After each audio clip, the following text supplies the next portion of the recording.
sports fan, it's 98.5, the Sports Hub. Easily Media Group Station. Essential Sports Hub headline presented by Celsius Energy Drinks. A much-needed win for the Red Sox last night as they outlasted the Athletics 5-4 in 10 innings at Fenway Park. Eric Sogaard's pinch-hit ground ball was just slow enough to allow Nate Eaton to score from third base to win the game. Masataka Yoshida led the offense with a pair of RBIs. Sox are now tied with Seattle for the final two playoff spots in the American League. Both teams are 2.5 games ahead of Cleveland with 10 to play. Red Sox play the Athletics at Fenway one more time this afternoon. As for the Patriots, they finally got Christian Gonzalez and his sore hamstring out at practice yesterday. They will play Pittsburgh on Sunday. Keon White was the only player not out on the field. The team will go again later this afternoon. Also, Mike Vrabel announced that although defensive coordinator Terrell Williams is back with the team, assistant Zach Core will call plays again on Sunday. The New York Jets have announced that starting quarterback Justin Fields is out this week with a concussion. Tyrod Taylor is in line to take his spot against Tampa Bay. Week 3 of the NFL season begins tonight in Buffalo with the Bills hosting Miami. And the Bruins announced yesterday David Pastrnak will miss the first few on-ice workouts of training camp with tendonitis. Don Sweeney was quick to add, though, this is not a red alert situation. Good opportunity for Marco to put a couple other guys in a catbird seat that they would be excited to have. Again, a couple days that he'll be on the ice with our Johnny Mack and then early on with the rest of the group next week. First practice at camp is today. The first exhibition game is Sunday. Sports Hub headlines are brought to you by L&F Electrical Services. Tired of dealing with that loose electrical outlet or faulty light switch? Call L&F Electrical Services and have an electrician at your home the next day at a price that can't be beat. Guaranteed. Call 844-LF-WIRES or lfelectricalservice.com. I'm John Wallach on Boston's Home for Sports, 98.5 The Sports Hub. Your next update at 6:30.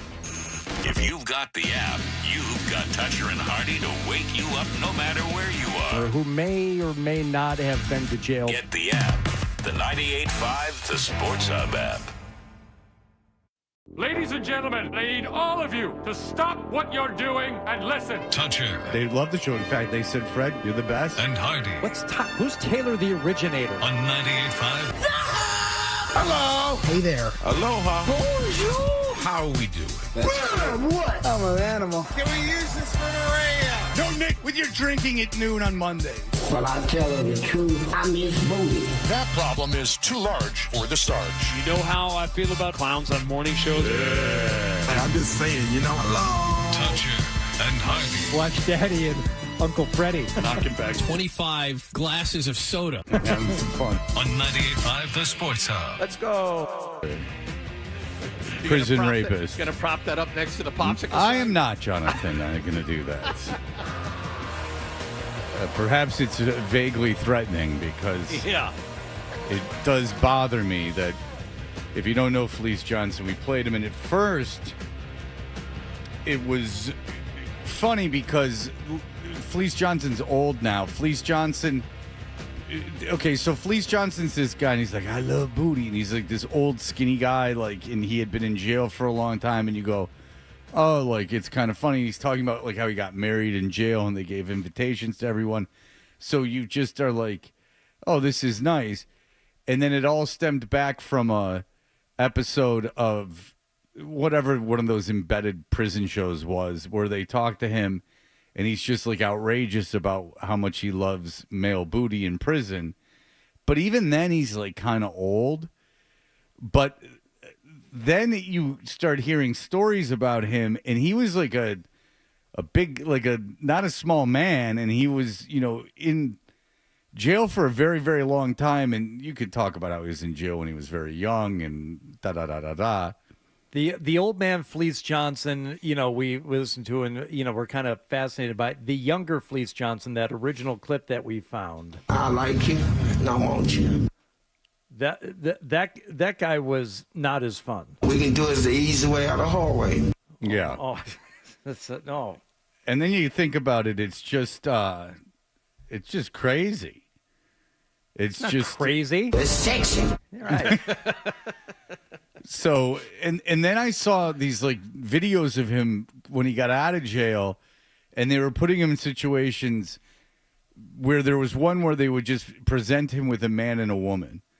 And then they would go, like, which one do you want?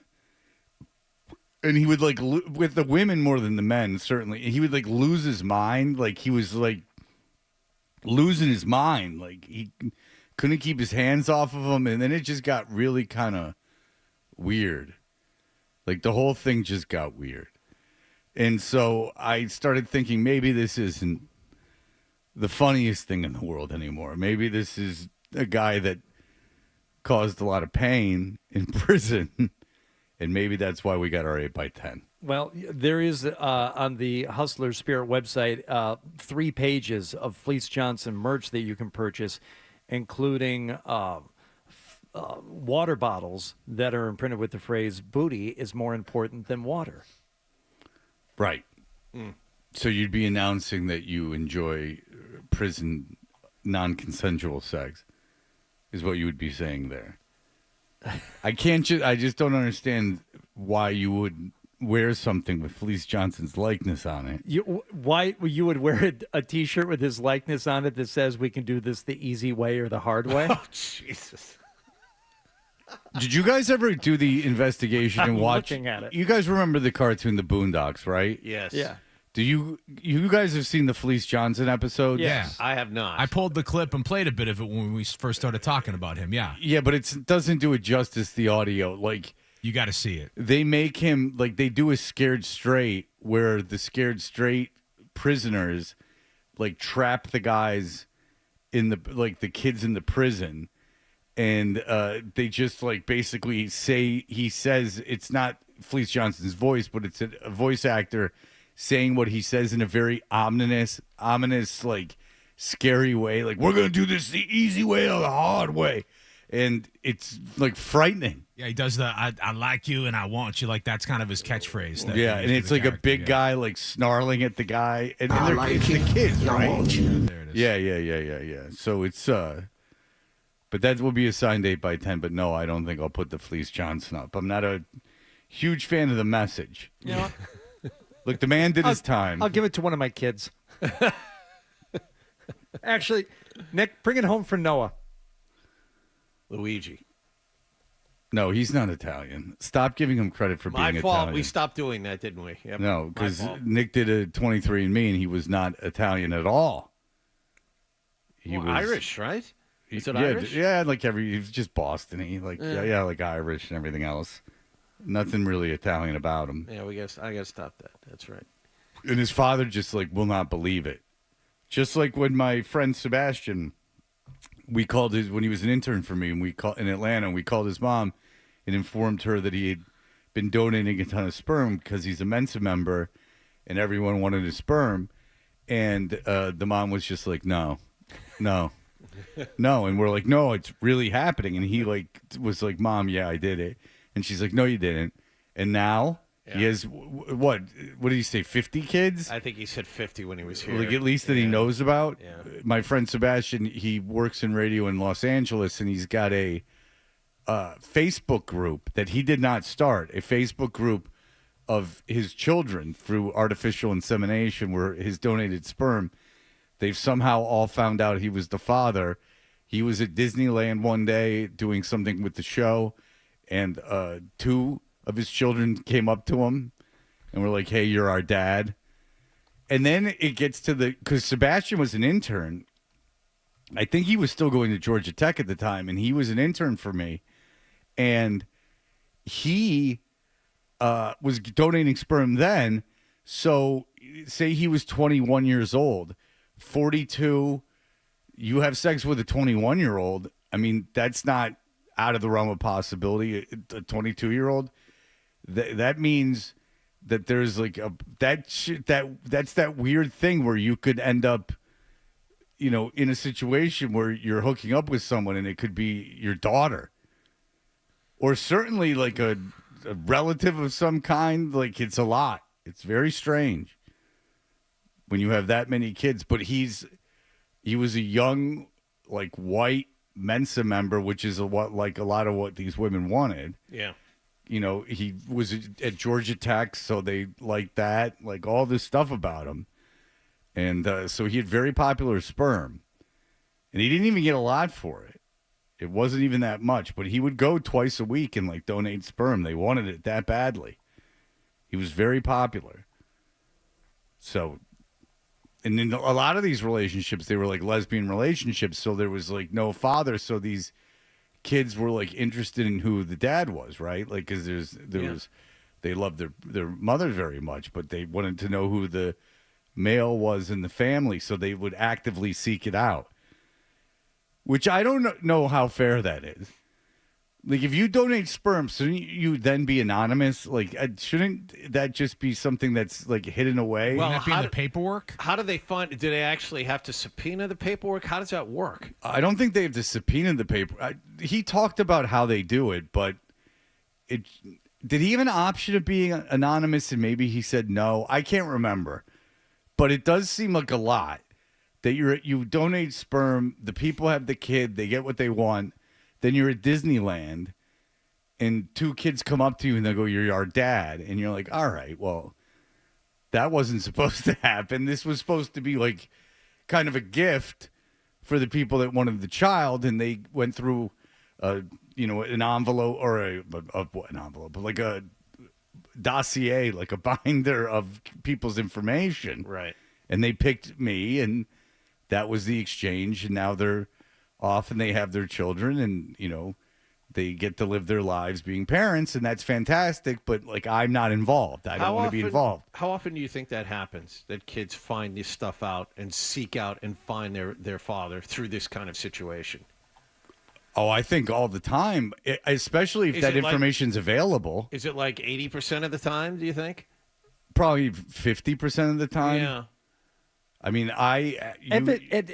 whenever you find out, as a kid or as an adult, that someone else is largely responsible, at least physically or genetically, for you being here, I think everybody would be curious. Yeah. How could you not be? So out of those people, how many actually do something about it? Most of them, I would think. So I have someone that you know about, that a woman that went on a online date. I don't know how this all happened. I won't speculate, but the man happened to get her pregnant on that date, one date. And she never told the man that she was pregnant. She had the kid. Fast forward, now the child is like 5, and like, you're not even allowed to say dad around her. And the thing is that, like, well, no, the dad does not know that he is the father. Like, he's not been informed that he is the father. He's a man of some esteem. I don't know him. They don't live in Boston, and I don't know him, but he doesn't know he has this child. There is not a chance in hell that this girl's not going to want to find out who her dad is. And then it's a terrible situation, because if she's like 23 or 22 and it's 24 years after the guy, he's not going to remember going on the date with the mother. He's not going to remember it at all. There's no way. If you meet someone one time and have sex with them that night and 20 years goes by, look, I haven't slept with a Wilt Chamberlain amount of women. Say I've slept, like, just put a number on it, 25 women in my life. I don't remember, like, necessarily the names of, like, some of those women. Like, when I was in Atlanta, like, I don't remember, like, if I slept with them necessarily, or if we just hooked up, or if I slept with them. Like, I don't have, like, an encyclopedic knowledge of. And even more so, 20 years later, they're not going to look the same. So even if you could, like, take yourself back to that night, okay, yeah, I remember we hooked up, but if hooked up though, but you always remember, like, if you had, like 20 years ago, so I'm 50, so 30 years ago, I know, like, in college, like, I know there's girls I hooked up with, and, like, we hooked up and, like, were nude, but I don't remember necessarily if we had biblical intercourse or not. Like, I don't know, like, what we did. Oh, no. Even with the ones that you had sex with, I would say there's a good chance that 20 years later you wouldn't recognize them to put your eyes on them. But what I'm saying is that like, so say he never even sees the mom, but if the daughter goes up or the kid goes up and says, "Hey, you're my dad." Oh, because of this happened on this night. I have no idea what you're talking about. Exactly, like because like they literally met one time. Yeah. And so, and it's an attractive man of some. He's not famous or anything. It's just he's got a good job, and he's, from the pictures I've seen, which I've been shown, an attractive man. And so and if he's having sex off these, off of these apps like right away, I'd imagine he's getting laid a lot. So, I mean, there's no way he's going to remember that particular evening. There's just not a chance. And so now, it sucks for everyone. It sucks for the kid and it sucks for the guy because if I'm the guy, immediately I'm going to be like, no, like, you're not my kid. Like, what the hell is going on? Because you could be getting scammed. You don't know. Yeah. And then it's very hard for him. It's very hard for the child. So I think that maybe if it was me, and I'm not, unfortunately, Hardy, unable to bear a child. Ooh. Well, we knew that to be true 14, 15 years ago. Now you could be sterile. No, I'm talking about bear child, hold to term child. You're saying that you could actually carry.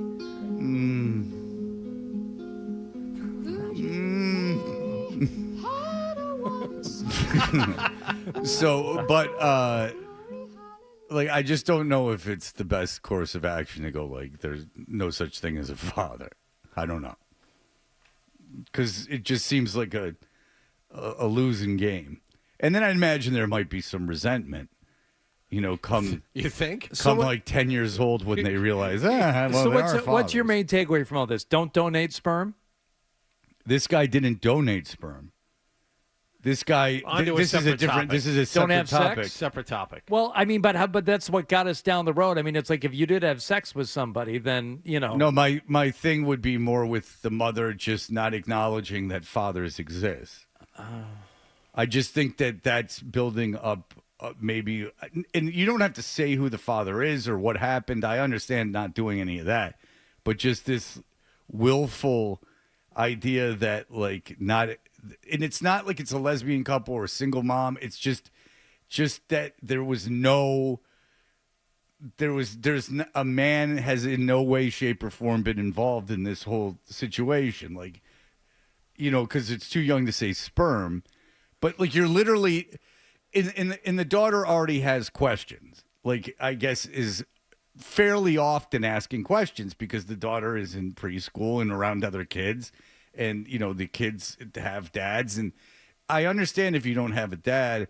And I understand if, like, you're a lesbian couple, you're a single mom, you're someone who got their eggs frozen and however you had a kid, you adopted a kid. All these things I understand.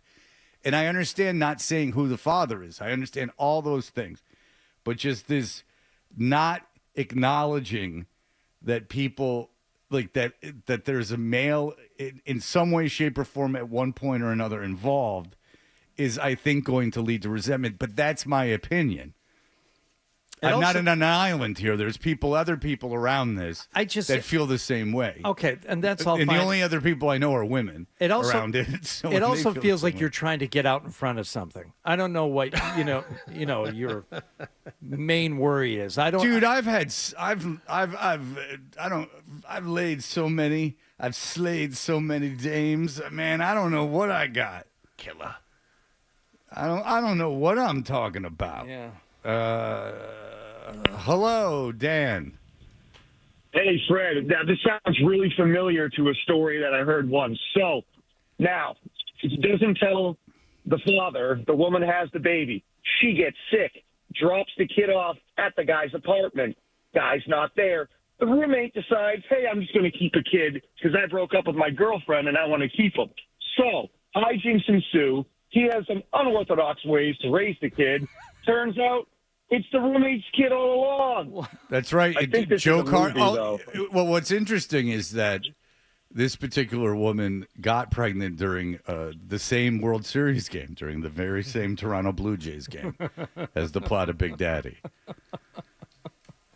But at first I thought he was going with the guy doesn't want to raise the kid, but he's got a couple of roommates, and there's 3 of them, and they've got this baby girl. They don't know how to raise her.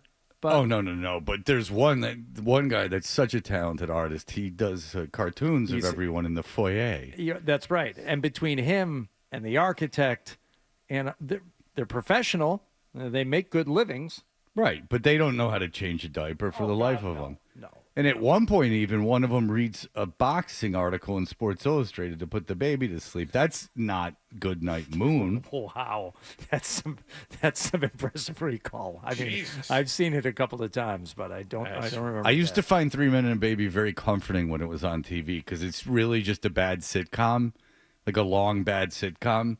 Yeah. And so my whatever solace I took in fictional families on television, which has to tell you something about what was going on in my home. I took great solace in these like dumb family sitcoms. If 3 Men and a Baby were on, I would watch it like when I say watch it, the loose term of watching it. Yeah. But I would keep it on as comfort because whatever it was, comfort. I also found Garfield very comforting, but that's a story for another day. Really? The movie or just reading the strip? The strip. I used to have the books of the strip in the bathroom. Okay. And Charlie Brown's. And I remember my friend's dad made fun of me to my parents for having them, but I found them very comforting.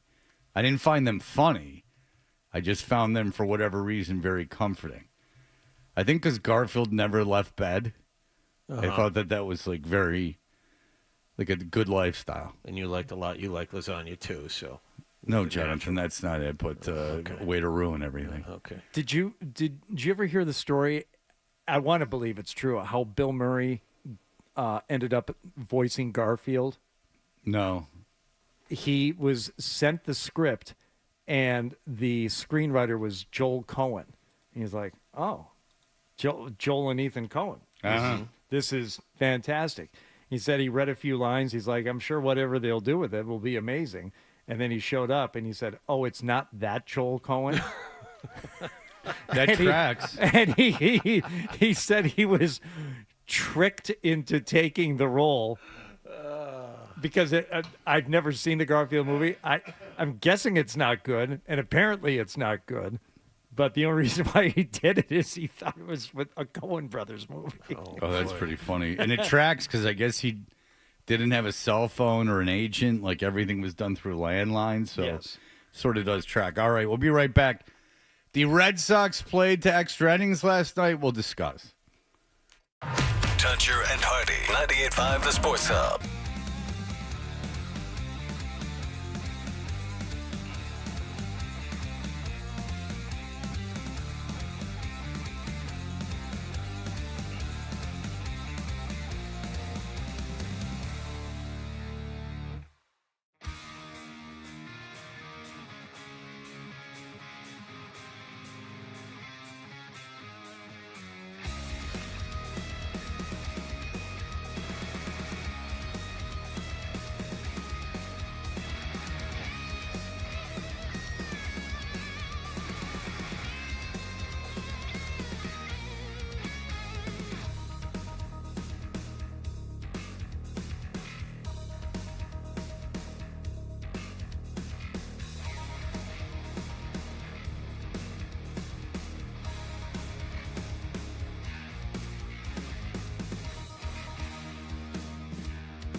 Sports Hub. Did you catch a game last night? All right. We are Toucher and Hardy. What happened last night's brought to you by Leonard Hair Transplant Associates, where your hair doesn't have to be a game of what happened, so change your lettuce and change your life with Dr. Matthew Lepresti at 1-800-GET-HAIR. Hardy, extra innings at Fenway Park last night. Yeah, but before we get to the extras, let's start where the game started in the first with Trevor Story already on base. And a soft line right field. That's going to drop down, base hit. Trevor Story rounds. He is in to score. The Red Sox lead it 1-0 on a base hit by Masataka Yoshida with a man at second. Yeah. 1-0 in the first there. The Red Sox would ultimately allow the game to be tied, but then get the lead once again. Rob Refsnyder, what do you got? Here goes Refsnyder way down the line into the corner, and that is off the pole, a home run. Red Sox take the lead 2-1. Refsnyder with number 9. Then he did a punch. I was just about to say, I was on the look down, see if he was giving us the punch fist. Stay fair. Referee, could you please see if he's got cigarettes rolled up in his sleeve? Snyder. Thank you. Did you get it, John? No. So up on your feet. Up Oh, all right. Thank you. It's a new day. Ref Schneider. Dawning. Thank you. I got it now. Don't you worry now. We'll just take it like it comes. One day at a time. One day at a time. I got it now. One day at a time. Look it up, guys. Time. Super funny joke. All right, that's second inning. Red Sox they get the 2-1 lead. They will surrender the lead, down 4-2, but then start climbing back in the fifth, and then in the sixth inning. Up the middle, through for a base hit. Here comes Lowe, he's in to score. Duran down to third. Red Sox have tied at 4-4. Uh-huh. Woo! A base hit with a runner in scoring position. Really knocked the crap out of that one. I know that. Even that Yoshida signal, he kind of reached out and hooked it, kind of lobbed it softly down the right field line. It's a bullet in the scorebook, baby. Hey, who cares? All right. So it would ultimately go to extras. Ground ball. Here comes the runner. Play at the plate. He slides in safe. The Red Sox win it. Eden scores. All you wanted was contact. That's what you got. The 11th walk-off win this season, tied for the most in the majors. This thing is over. The Red Sox win it 5-4. Sweigart grounding into the fielder's choice there in the 10th inning to get the win. Another one that was, oh, man, that ball was pelted. How? The infield is in. He hit a ground ball to the second baseman, and somehow the runner from third beat the throw to the plate. Was it hit really hard? No, it was not. No, it was not. Not. And it's funny, too, because they showered him like it was a walk-off homer. They charged him. I will say this. The celebration was not very sincere. So it didn't seem like it seemed like they were half into it. Like they kind of debated whether or not to go out there or not. It was a bit of a sarcastic celebration. No, it just wasn't like it was. It didn't seem genuine. Like it wasn't like everyone rushed them and tackled them or like we're all around. Like it was, and even the score, the run score wasn't like jumping up and down that much. I did. It's funny you mentioned that because I did know I had an opposite thought of it. I'm like, they didn't want to celebrate. Like they kind of just seemed like, so bigger things have happened. Sure, as a Red Sox fan, that win instead of joy was more of relief. You're like, oh, at least they beat this team. They should have lost. Yeah. So Sogard knew it wasn't, phenomenal. Yeah, I mean, it wasn't pretty. My whole goal there is to put the ball in play, and didn't hit it hard, didn't hit it good, but it was enough, so we'll take it. Yeah, they made it hard, they made it good, baby. Mm-hmm. By the way, Sam Kennedy's speaking yesterday. Oh, I can't wait. I haven't heard this. Well, I think you might agree with this, John. Okay. Talking about Craig Breslow, the team that he's assembled this year, and also, about the most important aspect. Well, I go back to the hiring of Craig Breslow. One of the reasons we brought him in here was to save money. John? That's why he's here. To get rid of big contracts, save money, and get incredibly lucky. That's why he's here. I don't think that's what he's going to say. We brought him in here was the fact that he was very focused on pitching infrastructure and player development, not just at the minor league level, but player development at the big league level. He's a guy who literally turned himself into a major league pitcher. Are they victory lapping because they're going to be the third wild card? Well, technically they're tied with Seattle now for the final 2 wild card spots, so they could be the second wild card. I mean, this is the victory lap for the Boston Red Sox. Is that making the playoffs, baby? Yep, that was the goal. Make the playoffs. Okay. And you know what? They're on the verge of accomplishing that. Only 10 games left. They have a chance to do that.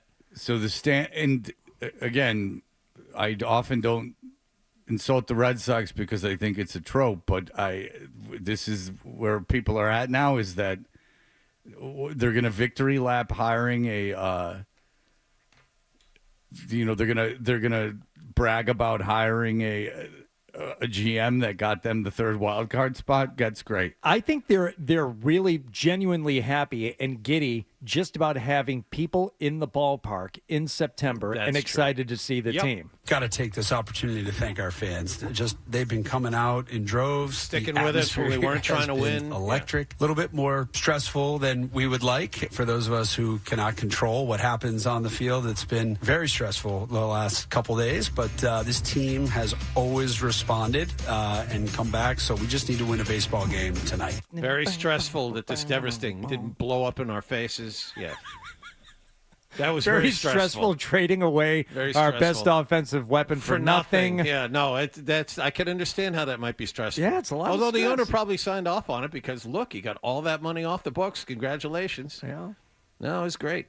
That's great. You knew that Roman Anthony would step in and do just great hitting leadoff for this team because every single rookie who comes up immediately starts hitting. Right. So you knew that was going to happen. Well, Breslow he did the whole minor league. He overhauled the whole minor league system. He had nothing to do with that. No. It was the guy before him who did it. Yes. Yeah. Yes. Yeah. It was Chaim Bloom who actually overhauled the system and cut spending. And then they hired Breslow, who was their 8th choice. Yeah, they said, Chaim Bloom, don't sign anyone and just overhaul the minor league system. He goes, can do, and does it. And then they go, okay, you're fired. Now let's go to our 17th choice of GMs. Yeah. Guy who can make equally as bad trades as you did, Chaim, only he probably costs less money. I don't even know if they let Chaim Bloom Chaim Bloom did what he was supposed to do. Now, am I excited about him being the Cardinals GM? No, I am not, because I think it speaks of an unwillingness to spend money by ownership. But if you go by what the club wanted from Chaim Bloom. Yes, he was brought in to cut spending and build back the farm system, which, by the way, when he arrived here, was last in Major League Baseball because Dombrowski traded away everybody. And then he moved that to like a top 3 minor league system, and then they are reaping the spoils of it now. They fired him because the Betts trade was horrible. And that was on his watch, and it was just as bad can get for a generational player. However, now you bring in the new guy who's traded a guy who has a chance to be a generational bat, and you got nothing in return. Or how about that Crochet was based on Chaim Bloom? The Crochet move was because you had Chaim Bloom. Everything you've been able to do outside of the Bregman signing was basically because of Chaim Bloom. Yeah, and the pattern is the same. You got as many big salaries as you could off the books. You're trying to sign the younger players to deals that will be incredibly cheap if they pan out. I mean, I don't understand the victory lap, and I hate when ownership does this because they are incredibly lucky to have this team in playoff position. So about 18 things had to go right for them to get here, and all 18 things happened. Good for them. Good for them. Luck is finally on their side. This is an accidental playoff spot. Trading Rafael Devers wasn't to get to the playoffs. Trading Rafael Devers was to help your bottom line, and you made the playoffs anyway. Congratulations. Good for you. Well, I would be a little bit more enthused if I was a Red Sox fan if Devers was on this team because the lineup would be, I don't know, better. Think about this. Alex Bregman is 14 for his last 93. If you watched the game last night, he is as lost as I've seen him since he got here. He's swinging at pitches near his head. I mean, he's swinging at pitches outside. This is not Alex Bregman. And you couple that with losing Roman Anthony. If you had Devers in this lineup, my God, you would worry a lot less. Well, look at the lineup last night. Yeah, I mean, a good point. Last night's lineup, 8 of the positions were different. Rafael hit ninth back-to-back nights. Mm-hmm. The other 8 positions were completely different. Yes. How many other baseball teams do this? There aren't many. No. Maybe Tampa Bay, because it seems like the Red Sox and Tampa Bay subscribe to the same If you're theory. watching Tampa Bay baseball, then I applaud you because you are unlike the people of Tampa Bay. No other baseball team has to change their lineup almost completely over on back-to-back nights. No, it's crazy. It's you won't convince me that the Devers move was a good idea.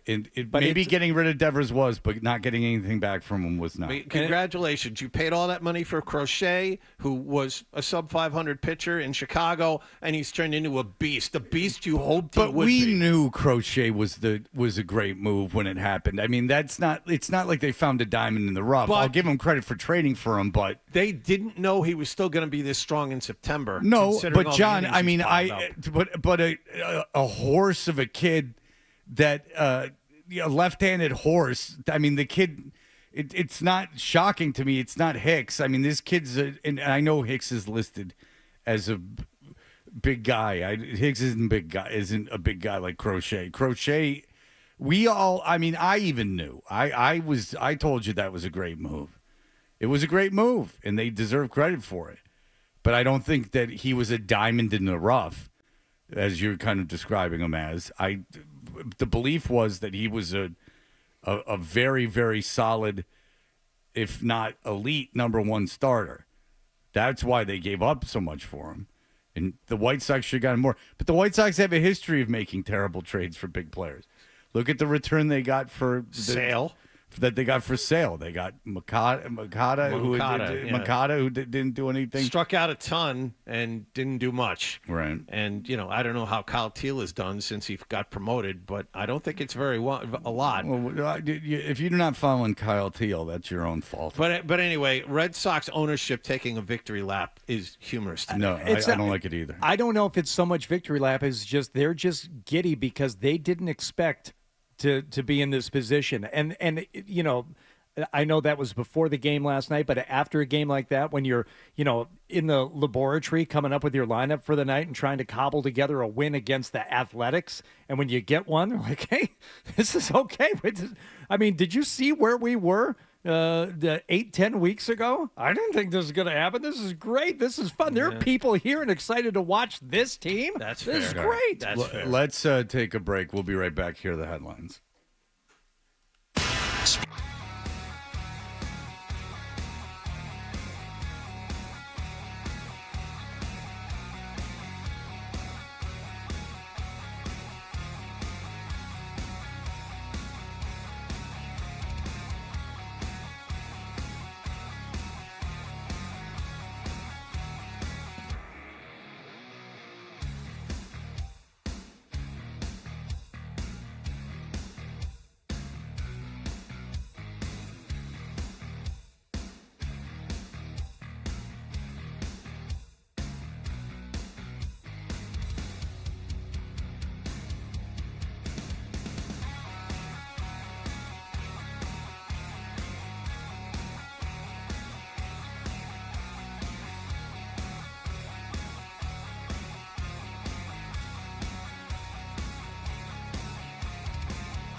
John and I are here, but Fred's not here.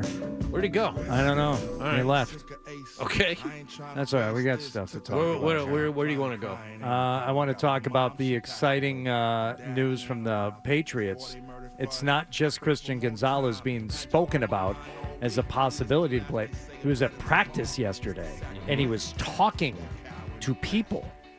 Excited to be back out there. I love football. This is what I do. So, I mean, it's been very challenging to be out for so long. But, I mean, I'm focused on here now, so not really too worried about the injury, and not really going to answer no questions on that. We're focused on the Steelers, so. Oh, you're focused on the Steelers. So that's somebody asked him, is he going to play? Somebody ask.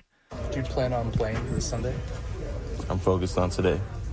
Yeah. You just said you were focused on. Hey, Christian. Point of order, you just said you were focused on the Steelers. Now you said you're focused on today. Are you going to play? You going to play? So limited in practice yesterday. Is he going to play on Sunday? John Waller. I think if it is at all possible, he will. But the question I have for you, Hardy, since you're the only one in the room, so I want to ask you. Let's ask Nick. Oh, we could ask Nick or Adam what they think.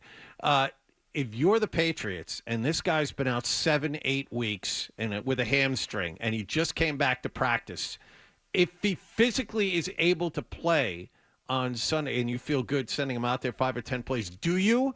Or you, even though he's physically able to play a little bit, do you sit him another week and play him next week against Carolina? I mean, it's all about the injury and what the chances are of re-aggravating and what the downside is if it's re-aggravated. Does it become a situation that's worse than the initial one if you re-aggravate? Just to make double sure, I mean, he's your most valuable defensive player. I understand. I'm sure there is a chance he's physically. I saw him running drills out there. He looked fine, but if there is a chance that he can play, would you rather play him for 5 or 10 plays or sit him and have an increased chance of a normal workload against Carolina? I'd rather play him and ramp him up and see how he does. Yes, I'd rather he play. This was a big topic on the midday show. Apparently, Tommy Curran is of the mind of he just got back to practice. I don't want to play him this week. I don't want to play him next week. Make sure he's 100% for Buffalo in Week 5. Smart. I get it. It's fine. And like I said, it has more to do with the injury that I don't know about. Now, I don't know all the ins and outs of what the chances of re-aggravating are, and B, how detrimental that would be. You know, if the chances of re-aggravating are high. It's a soft tissue injury. And also, it just speaks of the importance of practice, is that if you get into, 3 practices before out of how many weeks of football practices that you've missed, and that's all that, and there's no ramp up and no requirement. I mean, it's a roster spot. I mean, if they're only going to play him 10 plays, that's a roster spot that could go to someone who could play. I mean, what you're saying is if he can play 10 plays, if another corner gets hurt, can he come in to replace that corner? Can they force him into action? Like, there's a situation that could happen. It's not out of the realm of possibility at all that 2 people in the secondary could get hurt, and then you have a roster spot used with him. Then he has to come into the game, and he's got to play 25 plays, 30 plays. Hold on, Dr. Quinn, medicine woman. Yeah. Before you come in here and just I was going poop. Spouting your medical facts, where were you? Bathroom. Downstairs. Diarrhea. That's right. I didn't know. No. I had to go potty. Would have been quicker. I had a big salad for dinner, and then I had a smoothie for breakfast, and it was in my body was saying, I must release. That's where I was. Okay. If you have to know. Yeah. Now I'm as mad as you as John was at me when I exposed his diarrhea. I have a bad case of diarrhea. Stop it. That's immature. I was just going to the bathroom like all of you do, except for Nick, who has a bag because of his whole incident. No, he's fortunate because he doesn't have to leave the studio. He has that bag. He is someone lucky. who comes in once a week to clean it out. Nice. All right, go ahead, Sean. No, I lean. He really wants to talk about Gonzalez. I lean forward. We got in here. I'm like, snooze. Go ahead. No, go ahead. Seriously. Go ahead. I lean towards Fred's point of view. I don't want him on the field this That's a soon shock. after returning. Well, I didn't say that I didn't want him on the field. If he can play, then he can play. No, but I don't. If he can play, I want him as a full-time player. No, that's what I'm saying. Yes. So have they come out and said he's not going to No, play? Okay. they haven't said anything. We're just talking. The idea was this is something on the midday show. Tommy Kern believes that he doesn't want Gonzalez on the field since he's just coming back. You want him on the field. Have him practice for a couple of weeks and then have him ready for Buffalo in week 5. I just will tell you this: is that say let's just throw a name out there at a position like corner, like Booty becomes like a big deal this year. This is completely hypothetical. It's not going to happen, but I'm just going to use that as a name. Booty comes out. He has like the year of all years. He has 1,500 yards receiving. He's got 11 touchdowns. Blah. So next training camp, if I was Booty, I'd be like, guess what? I'm not doing. Going to training camp. Yeah, I'm not practicing. It's not required. You could linemen have to practice. Fine. But quarterbacks get to wear a red jersey. They have to practice. Fine. But if Gonzalez has got a contract coming up.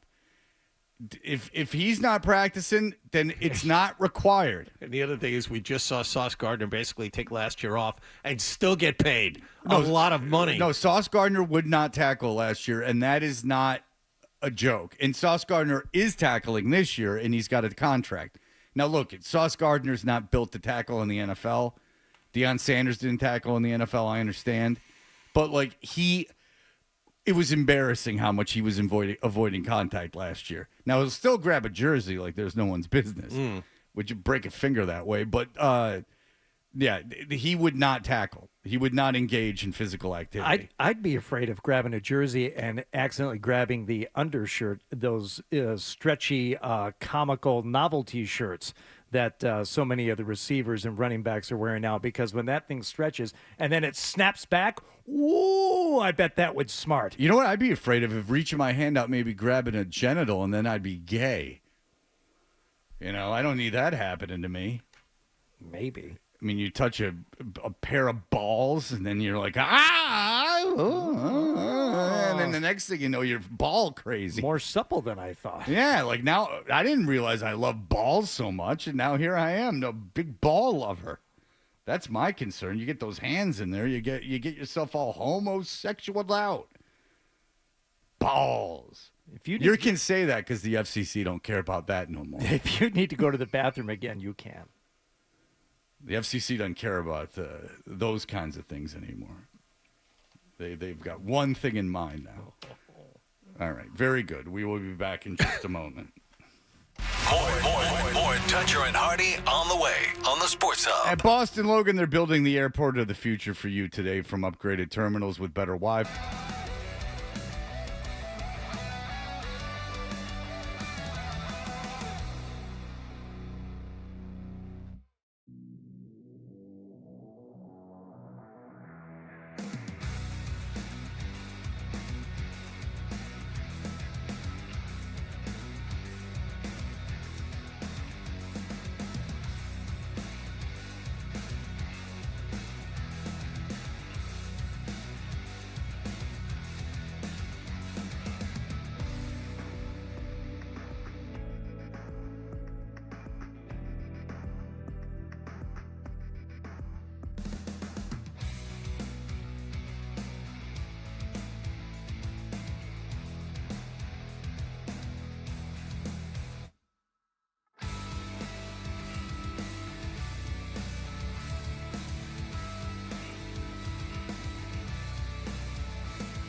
Trevor Story's RBI single in the 6th inning tied the game at 4. And after a lot of blown chances, Eric Sogard's pinch hit grounder to second base scored the winning run in the bottom of the 10th. And as a result, the Sox and Seattle are now tied for the final 2 wild card spots in the American League. And both teams are 2.5 games up on hard-charging Cleveland. Brian Bayo faces the Athletics this afternoon in the 3rd and final game of this series. Patriots will host Pittsburgh Sunday. Yesterday, they finally got Christian Gonzalez out on the practice field. It's the first time he's been there since the beginning of training camp. Excited to be back out there.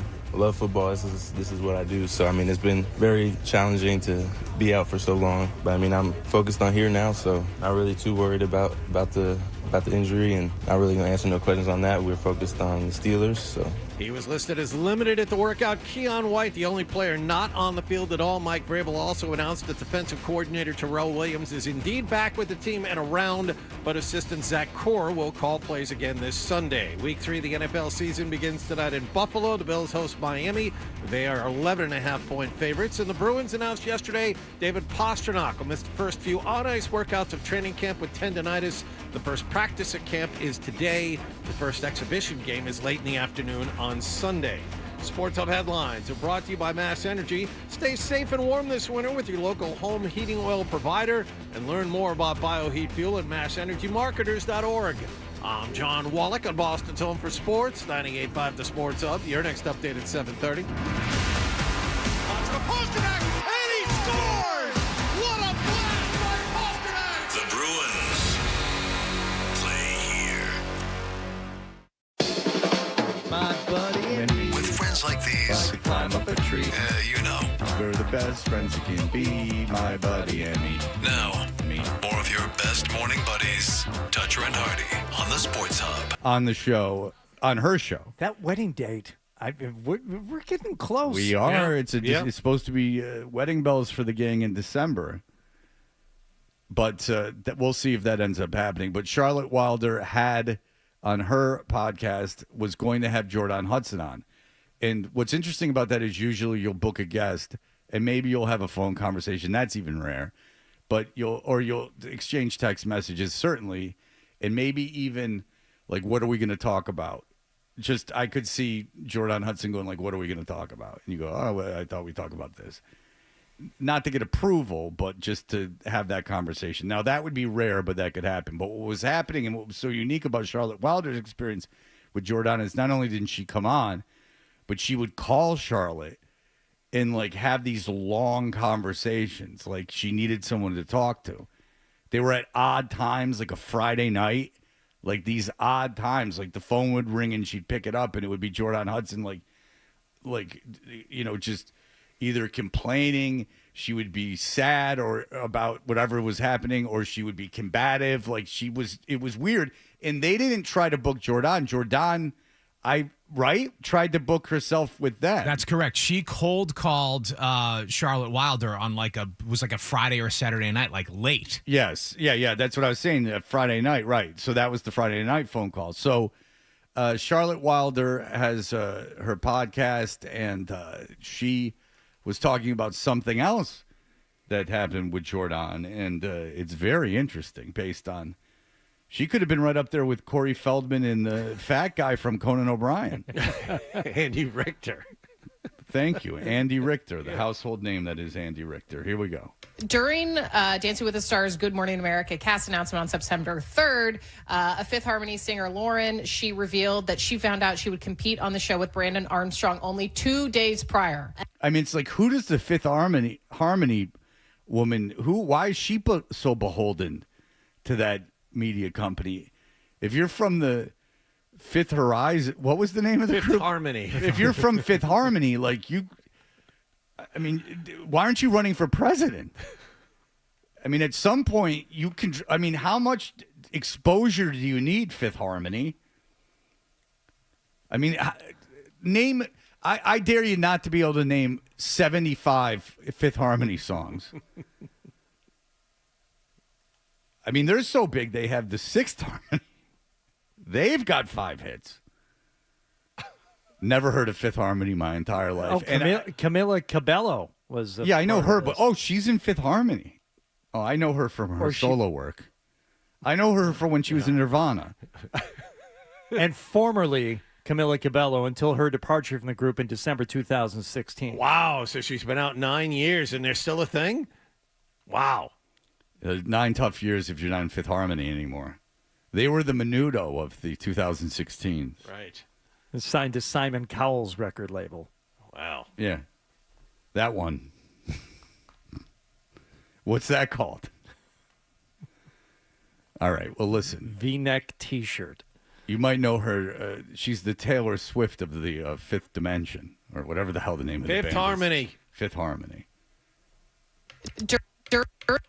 During Dancing with the Stars Good Morning America cast announcement on September 3rd, a Fifth Harmony singer, Lauren, she revealed that she found out she would compete on the show with Brandon Armstrong only 2 days prior. And then we got tagged in a bunch of posts about this, but there was a show cast list listed on Disney Plus, like with their season 34 cast, and it had Jordan Hudson's name on it. And so people kind of put 2 and 2 together and assumed that Lauren replaced Jordan on the show at the last minute. If you aren't familiar with this show, go back and listen to the episode where we talk about how Jordan Hudson called me randomly on a Saturday, and then we spent 5 hours talking to her, trying to get her. Oh boy, 5 hours! I forgot about that. That Jesus is a long ass conversation. Over days, like multiple phone calls, multiple days, back and forth.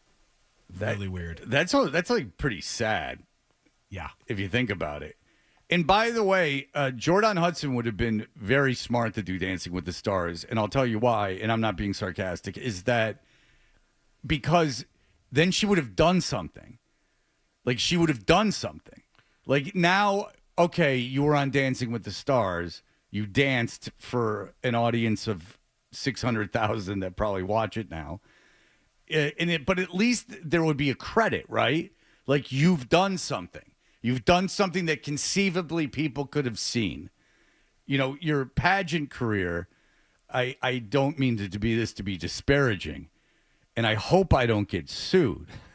But I'd imagine not many people are aware of the local pageant community in Maine.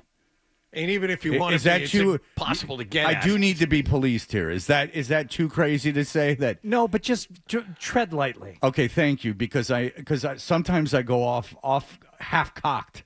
And these are very turbulent times. I don't want to say anything to offend. But I would imagine the audience of the preliminary rounds of the Miss Maine pageant are not wildly seen. So in all seriousness, though, if she does Dancing with the Stars, at least she's done something. And if she acts okay, it would humanize her and make her less of an evil person in some people's eyes. It was an opportunity for her to go on, act nice, be humble, and hey, this Jordan person isn't bad. Missed opportunity. I'm asking Adam to find Nancy Grace's humanizing moment. Yes, that's right. Because Nancy Grace was this shrill, like, legal woman that was becoming hated because all she did was, like, yell at people. And she went Dancing with the Stars, and they dolled her up, and she was in a big gown, and she was sitting there. Do you have it? Come on over here, Princess Nancy. What a gift to be able to share that footage forever with your twins. Do you think you did them proud tonight? I hope so. I saw them several times during the dance, and they were smiling so big. Well, let's see if the judges can get something to smile about after this very emotional night. Scores, please. You hadn't heard that before? You hadn't heard that before? All these years. That's like a 10-year-old clip. 20-year-old clip. So, yeah, they dolled her up. She's talking in a different voice. She's like, they're talking about how she has children, like this gorgeous mom. Oh, look at you. You're in real life. You're so nice and beautiful. And she just farts. She farts. Yeah. That was God saying no. Yeah. You are what you are, Nancy Grace, and you will fart in front of the world. And that's when people watch Dancing with the Stars, which I imagine they don't do anymore. But you are right, John. If she goes on there and acts even halfway normal, just interacts with the dancer, you know, she tells some personal stories. Maybe she humanizes her relationship with Bill Belichick, or she somehow. doesn't even have to talk about Bill Belichick. Here I am Jordan Hudson, and this is what I'm like. And they do those montages and stuff like about the dancing. I've seen Dancing with the Stars. Everybody up Well, It would. it would. The majority of people that are criticizing her, if she comes off well in front of a national TV audience, it would shut up a lot of people. Yeah. Yeah. I mean, at least she'll go like, look, I'm famous on my own accord now. I've done something that famous people do, in quotations, like Corey Feldman. Now, you can't beat Corey Feldman. No. But just being on the same stage as him would be a triumph. Jordan Hudson called me randomly on a Saturday, and then we spent 5 hours talking to her, trying to get her to come on the show. She didn't, which is interesting because here she is once again not going on a show. We said this at the time. She should have come on our podcast because it would have humanized her. Something that is very strange to me here is, and kind of bums me out, if you're with the famous man, Bill Belichick, we clearly have feelings about how he is conducting himself at UNC and taking advantage of the program for his own personal vendettas. It would be great if she were getting something out of this. Like, obviously, we had a very strange experience with Jordan, but at the same time, she is still a person who is in the public eye, and it is very frustrating, honestly, to watch her botch it over and over. Like, after her relationship with Bill, she's 24, he's 73. There hopefully will be an after for her no matter what happens. You would like to think here's this person who's going to set her up. Which really tells you the age difference where you can be being nice and say, I hope there's an after this relationship is over because he will die. While you're still relatively young. Yeah, you'll be in your mid-30s at worst. No, he could live to be 90. Okay, 36, 37. No, then she would be knocking on 40. Okay. Yeah. All right. My mistake. Boy, there's quite an age difference. Sorry. Like, I'd feel sorry for a 24-year-old dating me, not now, but I'd feel sorry for him if we got married 15 years from now, because they'd only be 39, and I'd be 65. I'd feel sorry for him now. Hey, that means you don't think I'm cool now. Dude, I can have sex once a day. I don't know this girl, but I know that she can do better. I could technically have sex more than once a day. I wouldn't enjoy it the second time, but I could do it. It would be the same for the girl. It just never would end. That's what I'm saying. It would just be in perpetuity. I mean, it would just be like you call this because this could go on forever. At some point, I just need to hear the phrase "enough already." Right. And then I know we can stop. Because at least I'm gonna fake it being over, or you call it.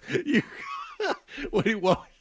I don't want to be disingenuous, but something is going to have to stop this. And if it means me pretending, then that's because what we'll I do. can perform. Sure, it just there will be no conclusion. Understood. From it. Yes, we understand. There will be no conclusion from it. Yes, which I'm more than happy of doing, and I do it.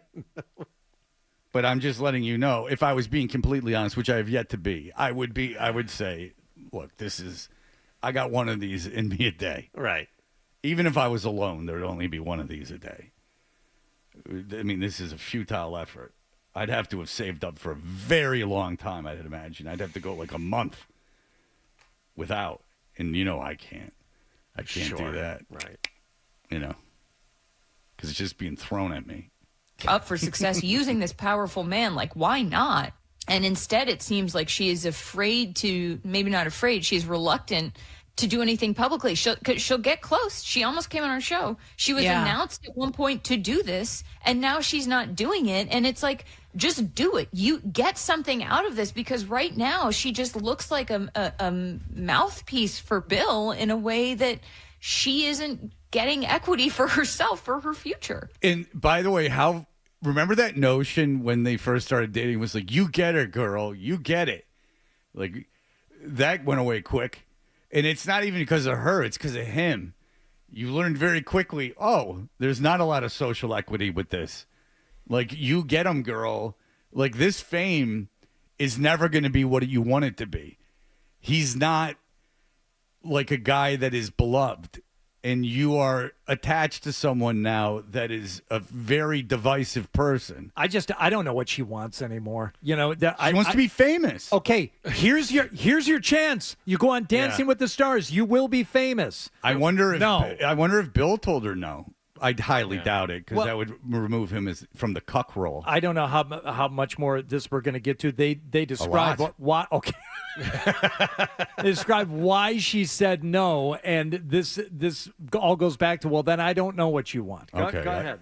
It's really frustrating watching her just continually screw up PR-wise. Also, it makes you think, like, is she nervous about affecting his image further? Right. Where he clearly doesn't care whose image he's affecting. He's dragging UNC into the toilet, and he's like, who cares? I mean, and listen, we don't know, obviously, Bill's influence over her decision to pull it out the last minute.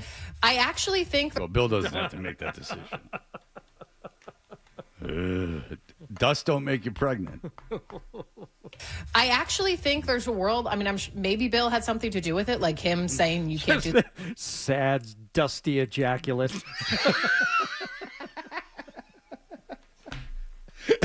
It's like the clown a Theater of Pain, but the other one.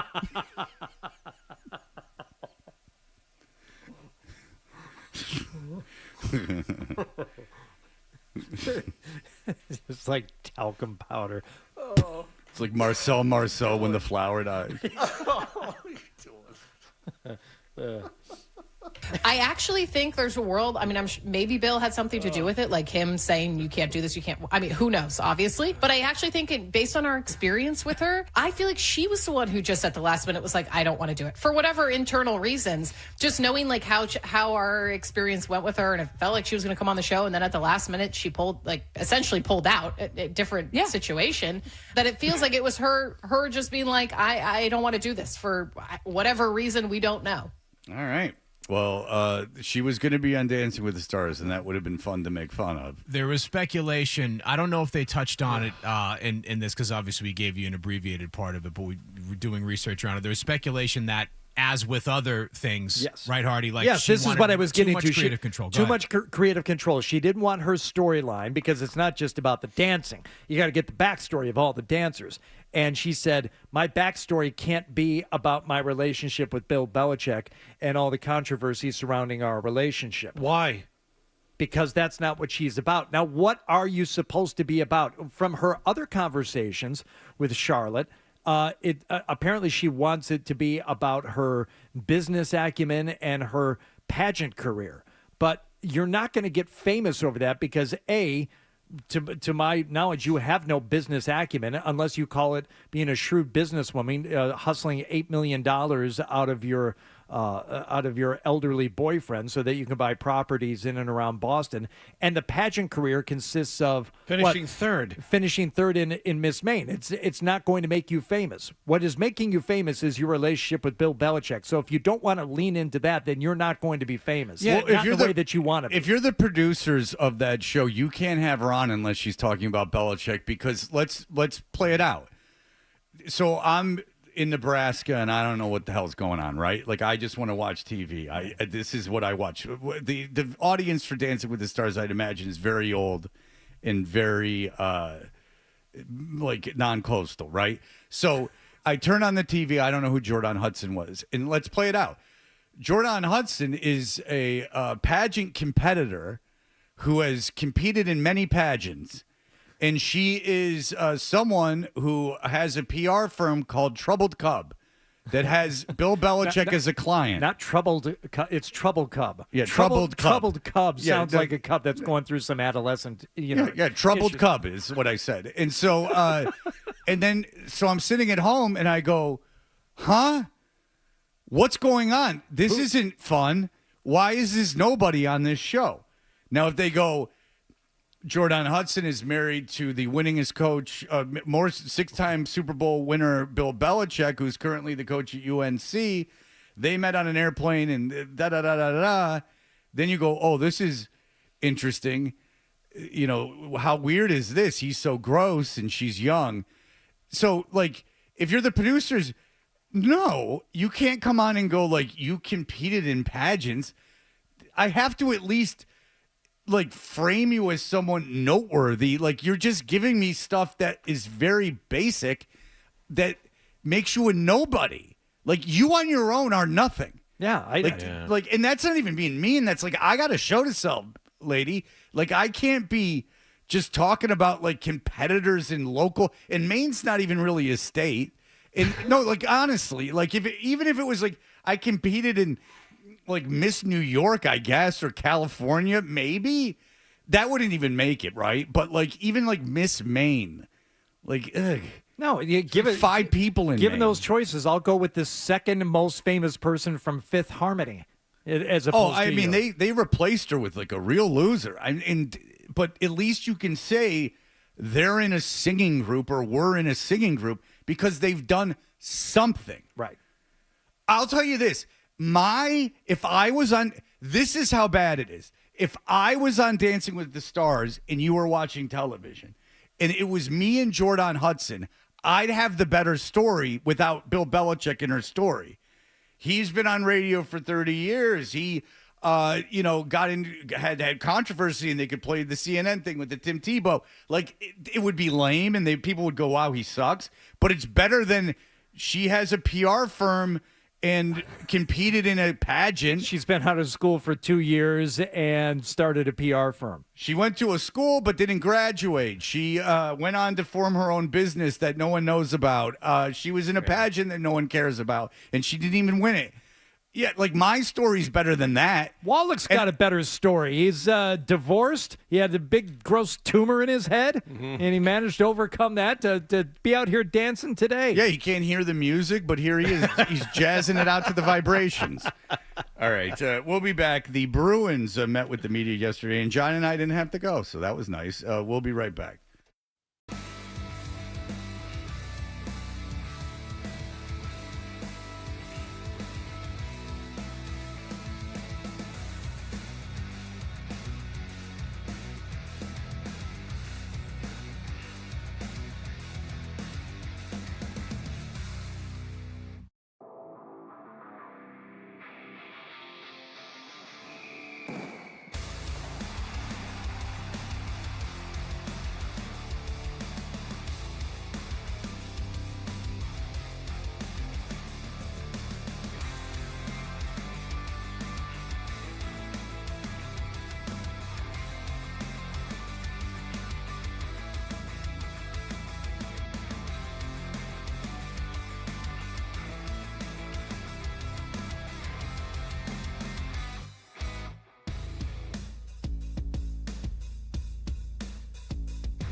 Usually that's the room, you can see it here, either teach or scream, right? So I'm not going to scream at you guys, or I'm going to try to all year long. But no, thanks for being here.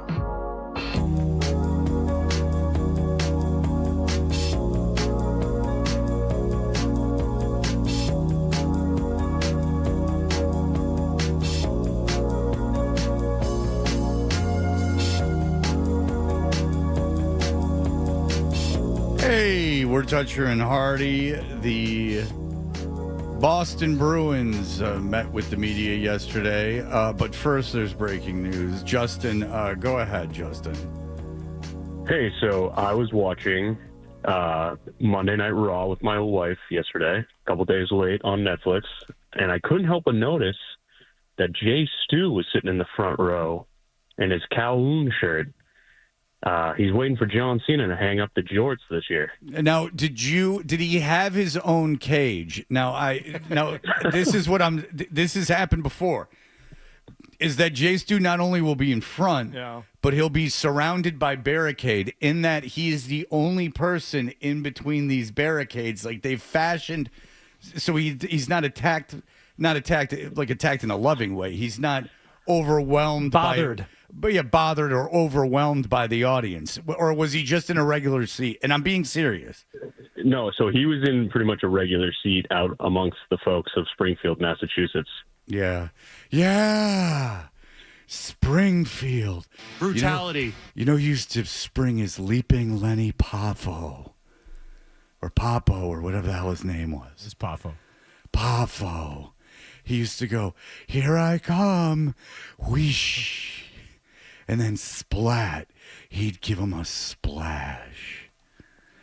Jimmy Superfly Snuka, Don Morocco, let's go back. Cage match. Who's going to get out alive?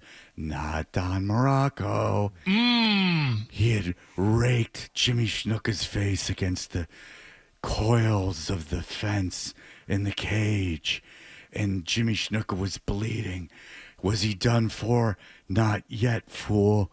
And he climbed to the top of the cage and raised his hands and said, "I love you." But then he was assaulting people in real life. And then he jumped off the cage and landed on Don Morocco with a thud. Oh, crush me, please, Mommy. Then he got out of the cage and he was crowned the victor of the Intercontinental Championship.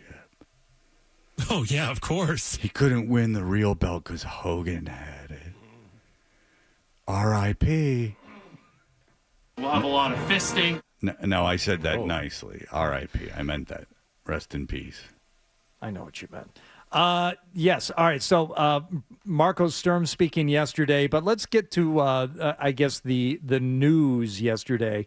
First, Don Sweeney talking about David Pastrnak. What's going on with David? David Pastrnak won't skate for the first couple of days. His last training block, he had got a little tendonitis, and we as a group just said, "Hey, load management at this point in time is what's best course of action." He'll be back on the ice. He's on the ice still, but he'll be in full practice early next week. So that's the only surprise we have. Everybody else is fully up and running. All right. Didn't know about that. A little tendonitis. Yeah. Well, tendonitis is just a catch-all term for when they don't want to go in and scope it out. It's weird with that stuff because, like, if it's a joint, to what I've been told by doctors is that with the joint, and these are doctors, this isn't the internet, I've been told this by actual orthopedic surgeons, 2 as a matter of fact, because of my son. Now, this is from doctors. I will go the Rogan route and get my own information off the internet as soon as possible. But according to the doctors, the point is this, is that they can only with joints, MRIs don't do a lot of good unless they inject it with dye. And when they inject it with dye, that's not even perfect. And when they do the injection, it can weaken the ligament over time. So they are hesitant to do that. And the only real way to know if something is truly wrong is to scope it, which obviously they have to make an incision and start poking around, which they're not prone to do. So any soreness, in my knowledge, is of a ligament is called tendonitis. Yeah. And so it sounds like something, but it's really just I'm sore and I shouldn't do this for a while. None of this matters. I mean, to your most important player anyway. Well, it matters when it's your kid. And then they go so tendinitis basically is the woof. In my experience, tendinitis is wipe your brow and be relieved. So that is my feeling of the Pasternak thing. He also had a special statement of gratitude for Jeremy Swayman. I thanked Jeremy today for his attendance and was very appreciative of it. Congratulate him for punching above his weight class, he and Andrew Peak, in terms of getting engaged. So obviously everybody accounted for. He was just kidding. He outkicked the coverage, guys. His wife is beautiful and he's ugly. And being present is a big part of what we're trying to do moving forward as an organization and getting things back on track and playing the right way and having the success that we're going to hold everybody accountable to. Mm-hmm. I wonder when that joke was first told. It must have gotten quite a laugh because it had never been said. But now the millionth time. It loses a little bit. Yeah, I mean, it's still really funny, but... like the millionth time. Because I imagine there was one groomsman speech where he's like, my brother got really lucky when he married Carol because she's way out of his league. He outkicked his coverage on that one. And then everyone went, oh. And then one of them went to a wedding. And they were the best man. And they said it. And then two people at that wedding went out to various weddings. And then it spread like a virus.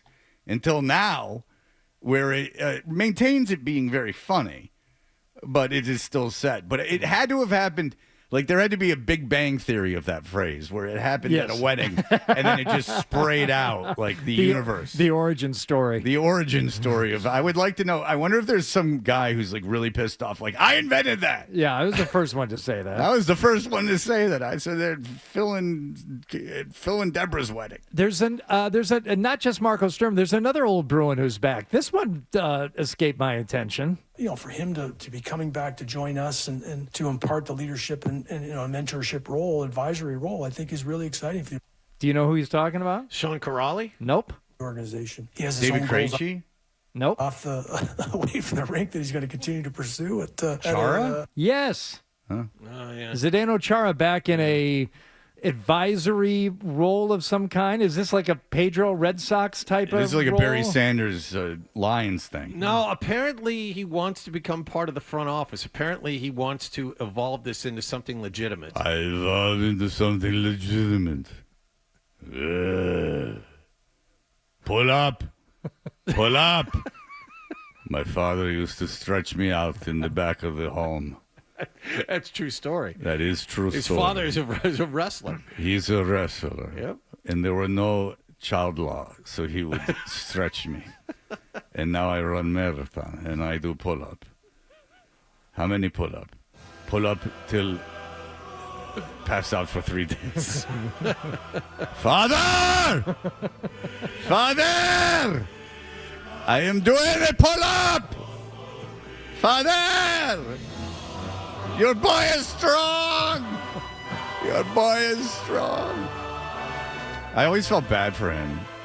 I think I've certainly talked to him about that. I absolutely have talked to him about that. We have. I remember talking to him at a Cuts for a Cause about this at one point. Yeah. I was like, Jesus, what a childhood you had. And he's like, Yeah. Like he got it. Yes, was very sad. Yeah, so like this is not out of school. I've actually talked to the man about this. All right, let's get back to Marco Sturm just for a moment because, as we know, the treatment of the young players was an issue for Bruce Cassidy. Maybe things went the other way too much for Jim Montgomery. Marco Sturm, and when it comes to incorporating the young players, ice time, development, what are your thoughts? We didn't sign a PTO, so there will be opportunities, and that's what I'm all excited about. You know, the last I worked Like with Lars Ulrich. Doesn't he sound like does Lars sound Ulrich? like Lars. Holy crap. Opportunities and No. opportunities. That's Lars. be opportunities, and that's what I'm all excited about. You know, I worked with all the young kids the last 3 years, so I want them to have success. And I want you to stay sober. I can't even do the voice. He just wants the guy. You to kind of stay have to over enunciate certain consonants like sober, because to take away from the accent. Yeah, I can't do his accent, but he did. One time he couldn't get into a club in Atlanta, and he went bananas. He didn't have an ID, and they wouldn't let him in. And he went nuts, Lars did. And it was a small, like, bar club. I can't remember the name of it. Not that it matters to anyone here, but it's still around. And they wouldn't. I was there, and they wouldn't let him in because he didn't have an ID, and he, like, flipped out, which I guess I could understand why. Yeah. Success, and I'm going to do everything I can to put him in a good spot. Certainly old I enough. want them to push some other guys. Okay. I don't even know who that was talking, except it's Lars Ulrich. It's Marcus Sperm. All right, well, that sounds... your Bruins head You'll coach. hear a lot more from him. Get to know him. Yeah. Well, now it's going to bug me the whole... Now, for as long as he's coach, which, judged by recent history, is a year and a half, I'm going to think Lars Ulrich the entire time. I'm going to have to... Maybe we need to go talk to him to talk about the new wave of British heavy metal that he was such a big fan of. All right, we'll be back in just a moment. Jason is going to correct me very quickly. Jason, go ahead. Hey, I was just hearing, I don't know. Go ahead. I just heard that Pasternak has a tendonitis injury. Do you know what structure it's to? No. A tendon. Okay, so a tendonitis is inflammation to a tendon, and it's usually due to kind of overuse, and it's overuse in a very specific way where the muscle isn't handling most of the strain, and the tendon now has to make up for that. Ligaments are stabilizing structures, so once they are bone-to-bone connectors. What did I say that was wrong? Just say that. You said that tendonitis was inflammation to a ligament. Oh, well, thank you. Glad you cleared that up. All right, we'll be back in just a moment. Here are the headlines. Sports Hub headlines presented by Celsius Energy Drinks. Red Sox beat.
know. I know. No, you don't know. Everyone agrees that I'm the only one who's not wrong. Right or wrong, they're back. Toucher and Hardy on the Sports Hub. Never cross a line if you only snort it. If you can't work it, then what's your purpose? On that surface, looks like a circus. We're Toucher and Hardy. Dan, go ahead, Danny. I don't understand why callers call and they have to correct you. It's the most annoying thing. And if you're going to call and correct, if tendonitis is the overuse of stuff, tying my wrist and penis up, like, come on. Like, dude, I just heard wrist. You're breaking up, Dan. I'm not quite sure what he was. Well, you were saying that he said, and I don't know what you said exactly, but he said that you said that tendonitis was some type of inflammation or problem with the ligament, which is like saying a headache is when your foot hurts. Right. I was way off. Yeah. What I was saying was that tendonitis, in my experience, is a good malady to have out of all maladies. That when they say it's tendonitis, that means you're coming back. Your mistake was introducing the term ligament when talking about tendonitis. Well, then way wrong. It's Google tendonitis and tell me what it is, for all I know. Okay. I mean, the word tendon is in it. You said the muscles around the tendon were inflamed, not the tendon. All right. Did you say ligament? I don't remember what I said. I just said with my son, it was very good news. Tendonitis. Yeah, one of the hardest things This about is Blind being Scott. blind. Go ahead, Blind Scott. Yeah, one of the hardest things about being blind. Well, he's a good call. Yeah, one of the hardest things about being blind is using the public restroom. It's extremely difficult when you're blind because people are not courteous in public restrooms. Well, that's not They right. make a mess. Blind Scott, but why? That's not what it says here that you wanted to call in about. Yeah, I wanted to talk about blind people donating sperm. So they do not want blind people to donate sperm because it's very problematic because if a lot of blind people donated sperm, a lot of people would have blind children, and then it would be, like, for society, it would be a huge burden. It would cost a lot of money. They'd have to make the roads and the sidewalks. Is your more blindness accessible. a genetic thing? Yeah, it's like it's. Well, I would imagine so that like, wouldn't be, something. If I was purchasing sperm, that I would want a genetic thing that made my child blind. He just was talking when you picked up the phone. No, he's good. He knows. He knows not to mess around. Yeah. Get right to it. No pleasantries. Let's go. No pleasantries. Let's go. Yeah. Just Blind Scott comes in hot. And then I took Blind Scott's call because I wanted to read an email from Blind Scott. Oh. He's on hold and he's emailing at the same time. It's a whole thing. Let me see, because it's the one I didn't erase. Or maybe I did erase it just out of habit. He had one about you should send me something so I can hang it on my wall. Fred, you should come out and I don't feel like going where I to Dan. Man, I got rid of he sent a good one and I got rid of it. He wanted something so he could hang it on the wall. Did you want the booty bandit? Yeah, you wanted the booty bandit thing so he could hang it on the wall. We got a piece of mail from Fleece Johnson's people, and I imagine it's a signed 8x10. We're going to open it up later in the show. We'll open it up when Phil Perry's here because we're not doing email today. Okay. But I'd imagine it's a signed 8x10 by Fleece Johnson, who is a prison rapist who's become famous since he's been out. And I don't want it. I am what I am. But Blind Scott wanted it. I think my emails from Blind Scott just automatically disappear now. And I haven't said anything. Where do I sign up for that button? Where well, Hardy has manufactured his own file for Blind Scott emails. It might have gone to you, I thought too. the Fleece Johnson thing was pretty poopy, but can you give me the memorabilia? I think it would be a good bit for the radio if you gave it to me and I hung it up in the North End. Yeah, that would be a really good bit. Blind Scott's right on track there. Oh yeah, I could hear all the great audio of Blind Scott hanging up a picture of Fleece Johnson in the North End. Nick, you should go to Blind Scott's place and hang out. Absolutely. Your dad's there. Maybe you could. And your estrangement. I'm not no shame in my game. Blind Scott's closer to me than my own son. We're estranged. That's why you won't come to the North End. All right. That would be so funny to make Nick go to Blind Scott's. It would be an adventure for the senses. Yep. He could go to Blind Scott's and see, and he could go follow him around while he hangs up the Fleece Johnson picture. What if it's not a picture? What if it's a very disturbing note? What? Yeah, what if it's a handwritten note? Oh, boy. Bet it's self-portrait. Yeah. What if it's a nude photo of him? Yeah. Kind of what I What was if it's thinking. him aroused? You want to just open it now? Yeah, just open it. Sure. Okay, got a let's couple not. minutes. All right, so this is from the Fleece Johnson people. It's legitimately from them. We think it's a signed photograph. I'm guessing it's a signed 8 Yes. by 10. Glossy. But we'll see. Oh, there is a note here. It's Okay. not handwritten. All right. Hello to the Toucher and Hardy program. We have heard from our fans that you all have been playing and enjoying clips from the Fleece Johnson YouTube archive. We would love to have Fleece come on the air with you to answer questions, tell stories, and give some tips on how he acquires booty. We will be embarking on a speaking tour soon and are definitely looking at the Boston area, especially since you are all growing our fan base there. Much love and respect, Fleece Johnson and the Hustlers Spirit crew. Huh. Oh, God. What? Show it. Show it to YouTube. Go, show it. What does it say? What does it look like? Let's see. Ah! There it is. And it's a signed picture of Fleece Johnson, who's going on a speaking tour to talk about how he raped people in prison. Now, it's just the signature, not like, you guys are the best, love you. No, right? no, no. It's just a Okay. standard. Like, Standard. Fleece is pumping these out. Like, I mean, let's be honest. But Okay. that is Fleece Johnson signed. If you're on YouTube, you can see it. This is why you get YouTube. Huh. I think we should have him on the show, but only if he comes in studio. Yeah, I think you should be rewarded more. Absolutely. I think you should be rewarded more. Even I have a tiny bit of morality to me. When I first saw it, like I was like, oh, this guy's funny. He's like just an old guy. It's like he's just like an old gay guy that like had like a lot of fun in prison. But then when you dig a little deeper, this is I'm a warrior too. Yeah, and he's so nice. He had that We can sweet do it story the about easy way out of the hallway. Yeah, that's the problem. That's the problem right there. That's not. I don't know if that should be so much celebrated. He's also a career criminal. I mean, it's not the greatest. All right, but I mean, I'm sure he could do a live gig. There's plenty of YouTubers that will put him on. All right, we'll be back in just a moment. Jason Whitlock has got himself a problem, and we will discuss that in just a moment. You're listening to Toucher and Hardy on the Sports Hub. You know, I don't know if you...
Olak and Bertrand, Felger and Maz, Joe Murray. For Boston sports fans, it's 98.5, the Sports Hub. Paisley Media Group Station. Essential Sports Hub headline presented by Celsius Energy Drinks. The Red Sox used 8 pitchers, and they were only 3 of 17 with runners in scoring position, but they still managed to beat the Athletics last night, 5-4 in 10 innings at Fenway Park. Pinch hitter Nick Sogard drove in the winning run with a slow grounder in the bottom of the 10th. Yeah, I mean, it wasn't pretty. My whole goal there is to put the ball in play, and didn't hit it hard, didn't hit it good, but it was enough, so we'll take it. The two teams will finish up this 3-game series this afternoon. The Red Sox have 10 games left in their regular season. They're tied with Seattle for the final 2 wild-card spots in the American League. Cleveland is 2.5 games back. Patriots will host Pittsburgh Sunday. Yesterday, they finally got Christian Gonzalez on the practice field. He was out there for the first time since the beginning of training camp. He was listed as limited at the workout. Keon White, the only player not on the field at all. The New York Jets yesterday announced starting quarterback Justin Fields is out this week against Tampa Bay with a concussion.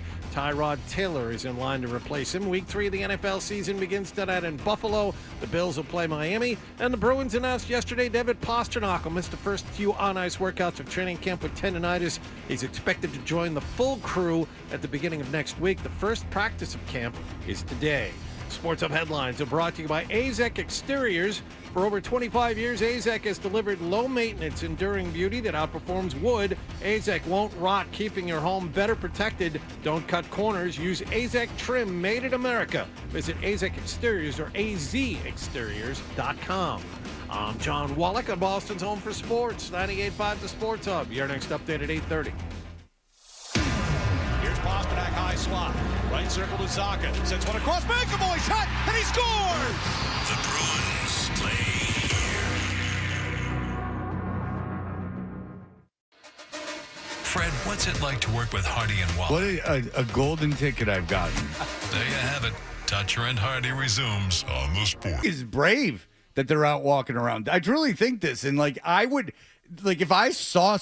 actually say something.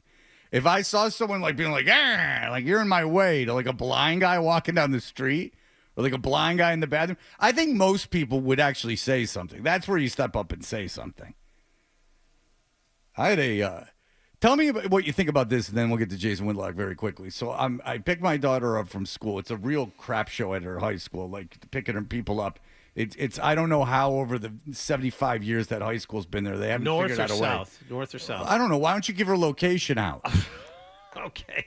Psycho. And another thing is that they freeze cell phone service there, so you don't get cell phone service, which is there's got to be a reason why they do it. I would imagine it's the great condition our country's in right now that they jam the cell phone service up there, but so you can't reach out to them while that's going on. So anyway. So there's a huge line of traffic, so I'm just waiting in traffic, but all these buses want to get out, and there's nowhere for me to go anyway, so I just let the buses out. And there's this horn going crazy, and I'm ignoring it because I'm talking to my daughter. And then finally my daughter goes, "That bus behind you is honking." The school bus behind me was just laying on. It was one of these things where there was nowhere for me to go, and I just didn't even care. But he was laying on the horn.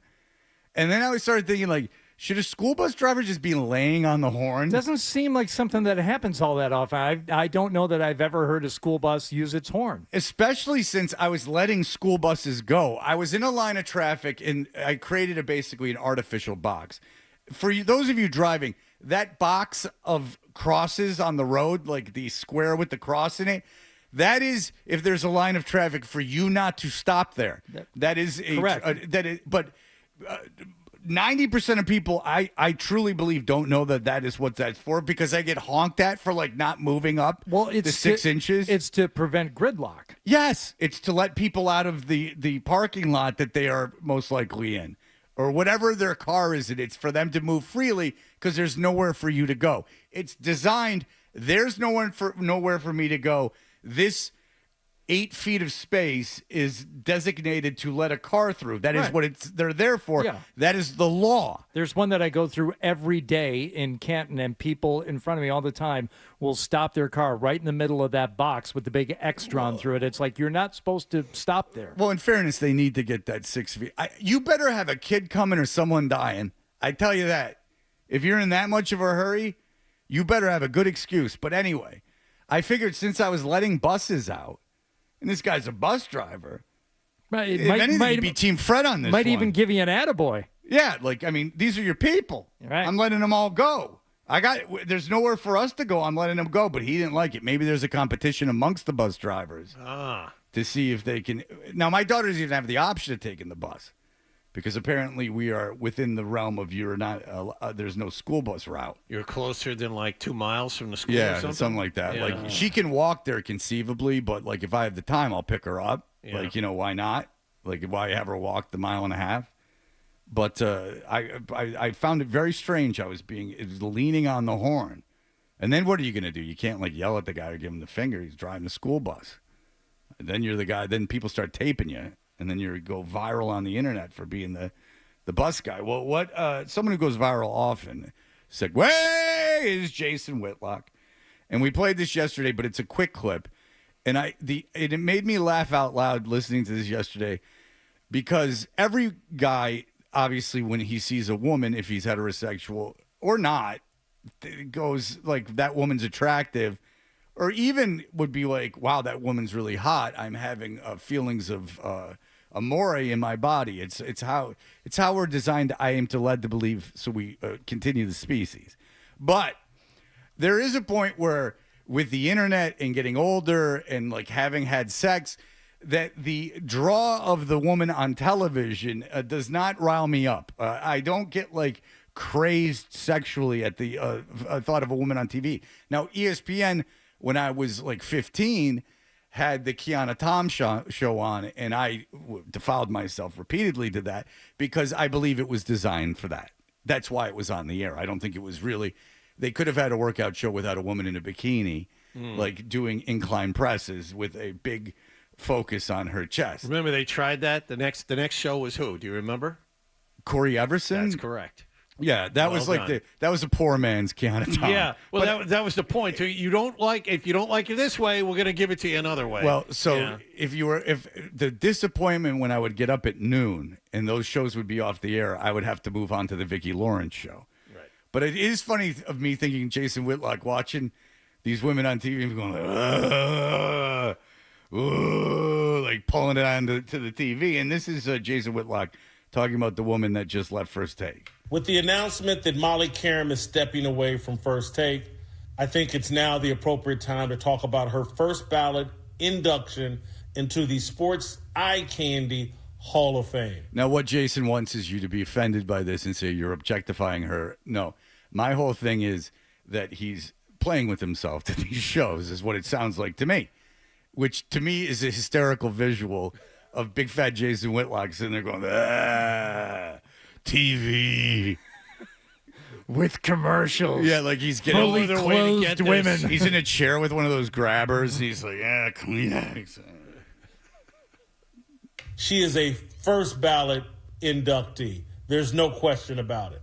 Molly Karam's case for first ballot induction is overwhelming. I think it's unquestioned. The woman is a knockout. And she's someone that I prefer to listen to and watch with the sound turned down. So he turns the sound down because then he won't get interrupted with the other people talking, so he can create his own sexual fantasy in his head. Well, I mean, am I wrong to think this sounds like he's playing with himself to the show? No. I mean, this is exactly what you would do.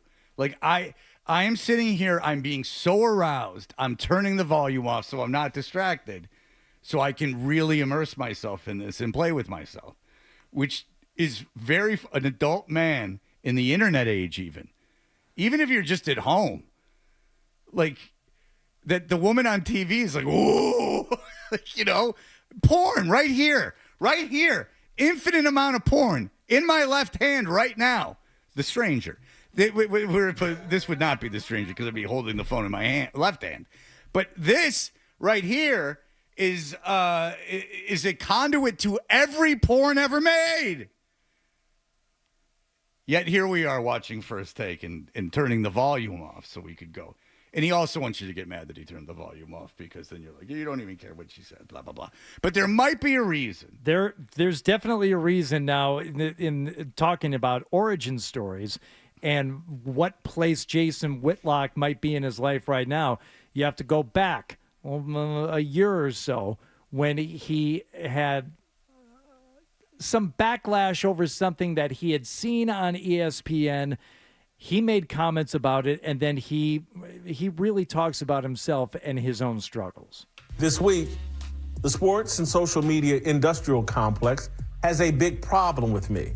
And that's a big problem for the nation. And if anyone's going to get kicked off his show right now, it's Jason Whitlock, because he's really anti-establishment. It really is hard for me to listen to his voice. He sounds like he's got like an egg salad sandwich lodged in his throat. Well, because he does.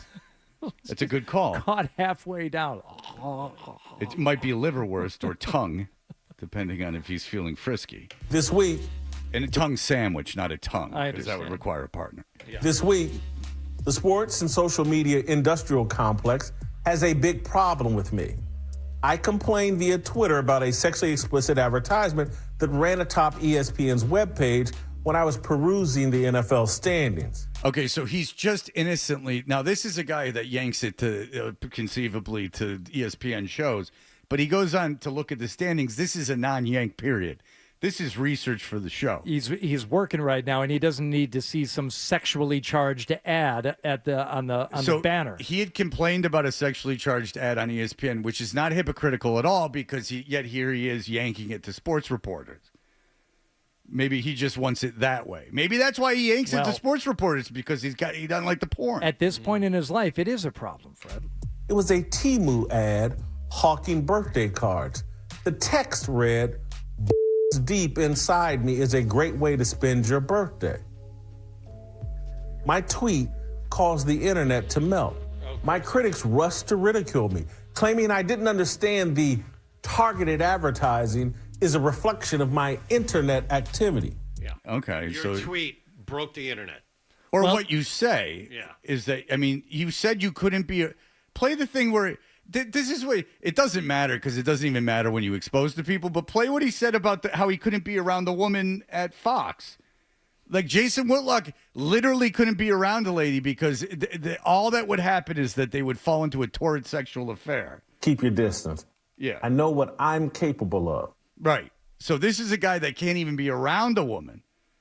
And now he can't. He don't like porn on his computer. He complains about the porn ad. People came at him online and said the reason why you're getting the porn ad is because you're searching porn, and now it's a targeted ad based on what you've been browsing on that same platform. But you talk also about banging, like wanting to bang female sportscasters all the time. So I would imagine if the internet listens to you, that's exactly what they would think of you. Have some empathy. He's trying not to.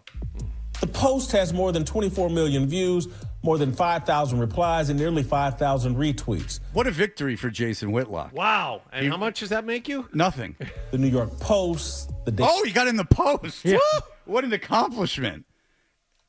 I've even been in the Post. That's AI, baby. That ain't even real writing. The New York Post, the Daily Mail, Barstool Sports, and aggregators from as far away as Colombia have written pieces furthering the narrative that my raunchy internet browsing explains the raunchy advertisement. Not true. My critics know it's untrue. And that's not a contention that there's zero raunchiness to my browsing. In my line of work, raunch is unavoidable.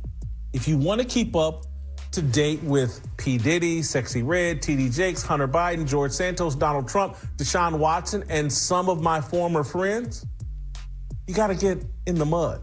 We live in a raunchy world. But you are sitting here pulling it conceivably to these ladies. This seems a little hypocritical. But again, not that it matters anymore, but there is a hypocrisy to this. Yeah. I love sexy ladies on TV. I have to stay away from them when I work with them because of their peanut butter skin, as he says. That peanut butter skin with that big rat. Yeah. So, but yet he is being tempted by the. This is like the senators that are like, "Oh, the gays," and then they're at the Minneapolis airport tapping their foot underneath the stall. But at this stage in his life, he's trying to. This is a year ago, and the stuff we played was from this week. He's relapsed. Yeah. I'm not joking. Listen to it. You got to play it. I spent many years reveling in it. Sure you did. I'm not a self-righteous prude. I struggle daily to course correct and stay in a safe zone. I cannot handle Instagram. More than a year ago, I turned over the app to the people on my team so I don't waste time looking at women in yoga pants and booty shorts. I signed up for Covenant Eyes, the app that blocks naughty websites. When I go to a sports website, I don't want to be distracted by sex. Oh, well, women get out of there. Your team? I mean, the lady from First Take was on TV, and he liked what she looked like. I can see the problem. This guy's something else. This was his strategy was to take to run with it and go like, well, I am the victim here. Right. And I am being victimized by the internet. So much so that I cannot handle Instagram. And he's got a team of people that look at it for him because yoga pants and booty shorts. Right, he gets distracted, and he's got this special filter on his phone now that it makes him eat, blocks him from these sites. Yeah, and every time he gets turned on, he has 7,000 ice cream sandwiches. He is something else. I mean, are you the victim or are you the perpetrator? Like, make up your mind, because nothing's going to happen to you either way. You're safe. So do whatever you want. I take it all back. Now I feel very sorry for him. Not true. That's right. I feel very sorry for him. He's but a man, and he is sitting there watching First Take. He self-corrects every day. He's got to self-correct. I mean, that lady on First Take is on First Take at 10 in the morning. I mean, you really gotta. It's very difficult. Got to watch yourself. I mean, they're all temptresses. I don't want to be distracted by sex. That's right. That's right. Yet you turn the. But yet, there's more than half the population's female, and he's heterosexual. I mean, he's got to walk around dealing with that. This is a problem. You got to get in the mud. Yeah. You know, and there are videos. Yeah, and when he goes to Tattletales and watches mud wrestling, I mean, he's there for the mud, and he's not there for the females. Yeah, I'm not a self-righteous prude. Not at all. No, but you're complaining about getting a targeted ad. All right, very good. Very good. Deep inside me is a great way to spend your birthday. Huh. All right. With that big rack. And then I looked at the NFL standings, and there was a number 8. So curvy and voluptuous. The Arizona Cardinals had 8 wins. Look at that 8. Mocking me, asking me to feel it, thinking pure thoughts. Yoga pants and booty shorts. Arizona's hot desert. And then that number 8 made me think of sweat glistening over a boobie. 8 should not be allowed. There should be 7 games to a season. Let it be said, let it be known. Women sitting around wearing clothes. Detroit Pistons making me think about that cylinder and the up and down motion. Well, there's a combustible nature of that engine. Well, there's a coat, there's a unicorn, and a unicorn, a pretty horse. All with the long eyelashes. Sitting around bucking.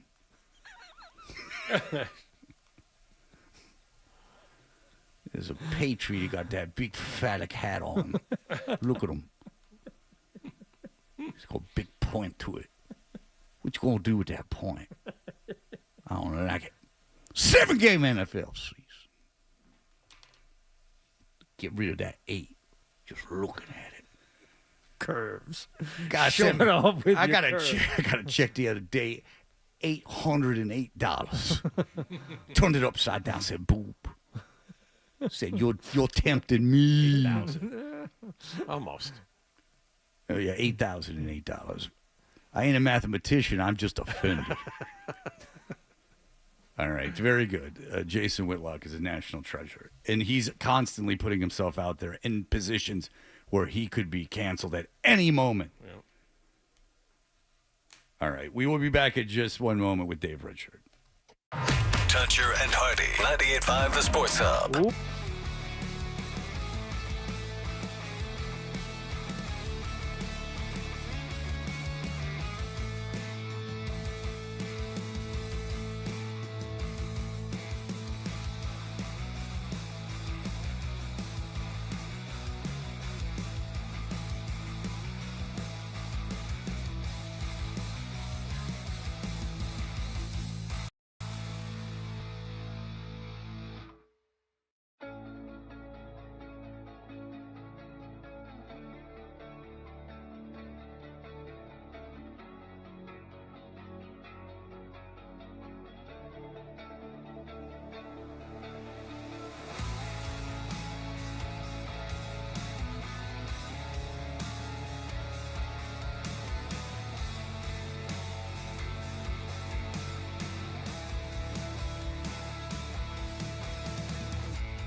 My fantasy team, it is a disaster. Oh.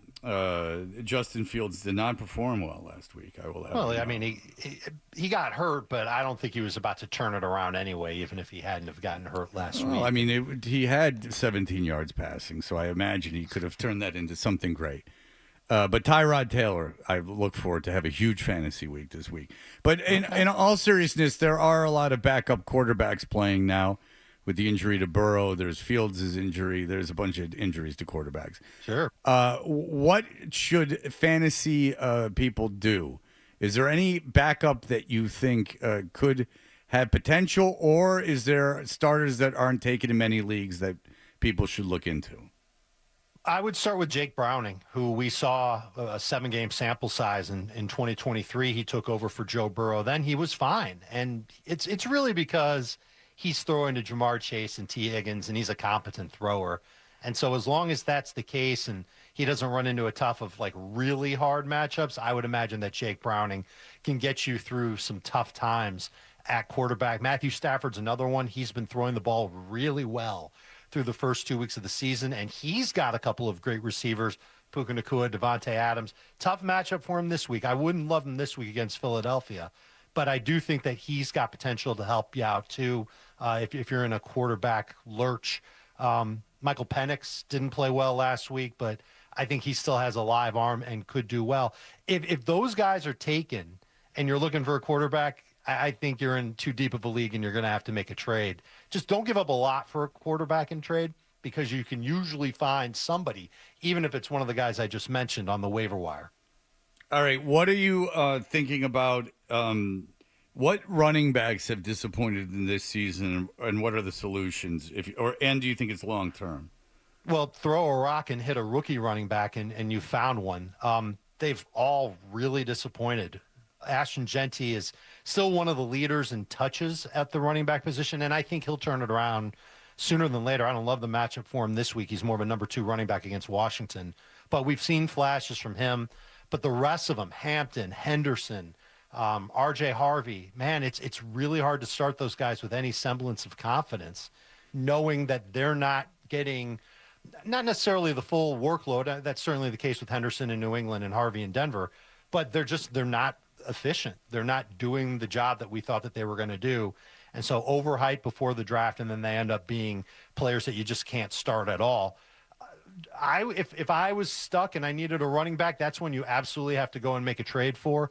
Look for a running back that you might be able to get kind of cheap, who might be able to help you for just a couple of weeks. You're not trying to find a season-long solution. Ramondre Stevenson, literally the first name that comes to mind for me as someone that you can get and use maybe for the next couple of weeks, including this week against Pittsburgh. That's actually turned out to be a favorable matchup. But you grab him, you grab Cam Scattaboo, maybe even Nick Chubb. You should be able to get him for nothing in trade. And you just kind of piecemeal your running backs together until one of the rookies that you've got end up breaking out. And it'll happen eventually for all the rookie running backs. But you like Scattaboo, who's a rookie, right? Scattaboo is a rookie who he didn't play much in week 1. Week 2, he certainly started to play more and may have opened some eyes. Impossibly tough matchup this week against Kansas City. I wouldn't want to trust him this week, but he's somebody that you should be able to trade for on the cheap. And I still believe this Giants team can turn it around. They need to make the decision to get away from Russell Wilson. No, it's going to be tough. How many yards did he throw for last week? He threw for 450 against one of the worst defenses in the league.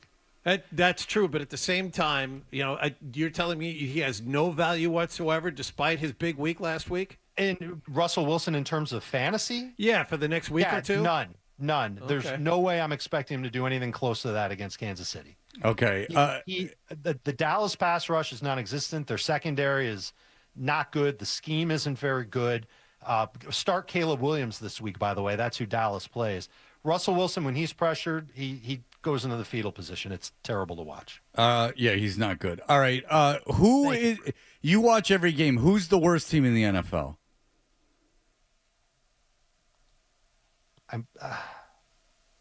Las Vegas is up there. Tennessee is up there. Oh, and the Patriots lost to Vegas. I know. How about Miami, Dave? I was watching Miami, and I was like, man, they're going to be. They're just not quite there yet. I think Carolina isn't particularly good either. There's a lot of stinkers across the league. Yeah, I just wondered if there was anyone that you've seen that you were just like, oh, wow. I mean, it was the Jets on Sunday.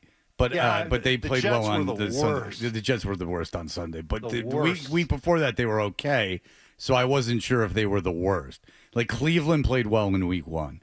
You know, like there's teams that are 0-2 that had decent week 1s. I mean, Cleveland should have beat Cincinnati in that game. Yep. Yeah. So it's just, you know, then the Giants should have won on Sunday. Like, you know, there's teams that have, and the Jets should have bought the Steelers, and the Jets should have beat the Steelers. Like, there's teams that have like played well enough to win. I understand, but the thing about it, I just was wondering if anyone just looked atrocious. This is more for gambling reasons than fantasy. I just wanted to know. Sure, and certainly a blowout loss tonight to Buffalo, and the bottom could fall out on Miami. It's going to fall out eventually. But I think with their backs against the wall, they actually compete tonight, just like they competed against the Patriots last week. Okay, so that's interesting. That's what I was going to bring up. Like, they could be exposed as that awful team, not just a bad team that has shown some flashes so far, but tonight against Buffalo, that could be an embarrassment. You think there's a chance they actually get up for this game somehow and at least don't look pathetic?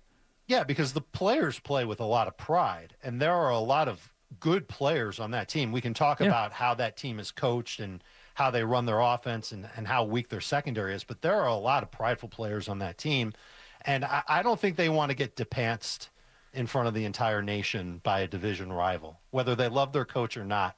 I think the Dolphins players, I think we saw it last week against New England, how hard they tried. And, you know, give them the birthday cake. At least you tried. And that's probably what they'll deserve, but I don't think they get blown out tonight. You think Cleveland has a chance to do something similar when they host Green Bay on Sunday? Nope. No, Green Bay is.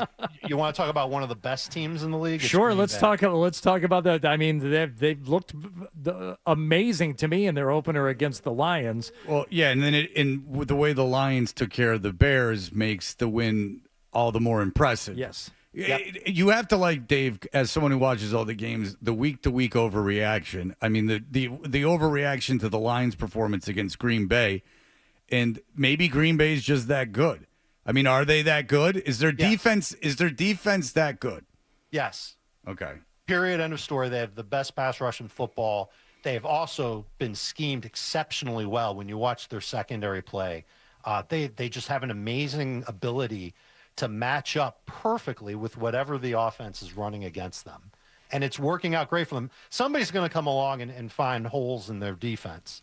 But it's tough to find those holes when you're under duress in 2 seconds. And that's what's happening. They had a good and deep pass rush to begin with. And then they added Micah Parsons. So that, to me, that they're awesome on defense, and the way their offense is operated, I think there's room for them to get better. I think Matthew Golden's going to end up mattering quite a bit to that offense as the season rolls along. Yeah, that's the thing. A lot of people like myself took Matthew Golden in the hopes of starting him in a flex. That was quickly shot down week 1 and week 2. It's going to happen, Wallach. It's going to happen. Okay, how soon? I'm waiting. Give it a couple more weeks still. Okay. But, I mean, there were signs last week of, like, just how open he was getting against Washington. And it's Washington. That's not one of the best defenses in the league, but they're well schemed. And just if he were more aggressive going for, remember that play in the end zone where he's kind of like leaning back, waiting for the ball, and the defender gets in to knock it away? Yes. If he goes to the ball instead of waits for the ball, it's a touchdown, and you're the happiest guy on the planet because you've got Matthew Golden on your fantasy team. I just have a random question. With Tyrod Taylor playing for the Jets, do you like Garrett Wilson to actually have a better day because Tyrod Taylor throws downfield so much? He's a much more reliable thrower. The team seems to love Tyrod, just the way that they've talked about him all week. And I think Tyrod knows. You just look at the numbers for the Jets.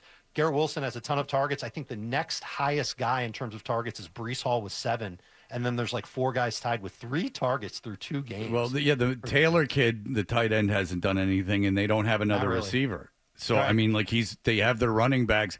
And they're not giving Braylon Allen the ball, which surprises me, because too. Brees Hall has looked good. They didn't give anybody the ball last week. Well, no, they ran Buffalo. 5 plays. So right. That's going to do They it. just couldn't get out of their own way. Other than the Monday night matchup between the Lions and Ravens, what do you think the best game on the schedule is this weekend for good? Two good teams going at it in what should be a competitive game. I've got one circled here that I think Rams-Eagles is the game that I've got. It's got to be it, right? Well, I mean, Broncos and Chargers is going to be a fun one, too, because both of those defenses do a lot of good things, and both of those offenses, you forgive Denver for week 1, but I thought their offense looked good in week number 2. Those 2 games are the 2 that I'm really looking forward to for sure. The Rams played Philadelphia close twice last year.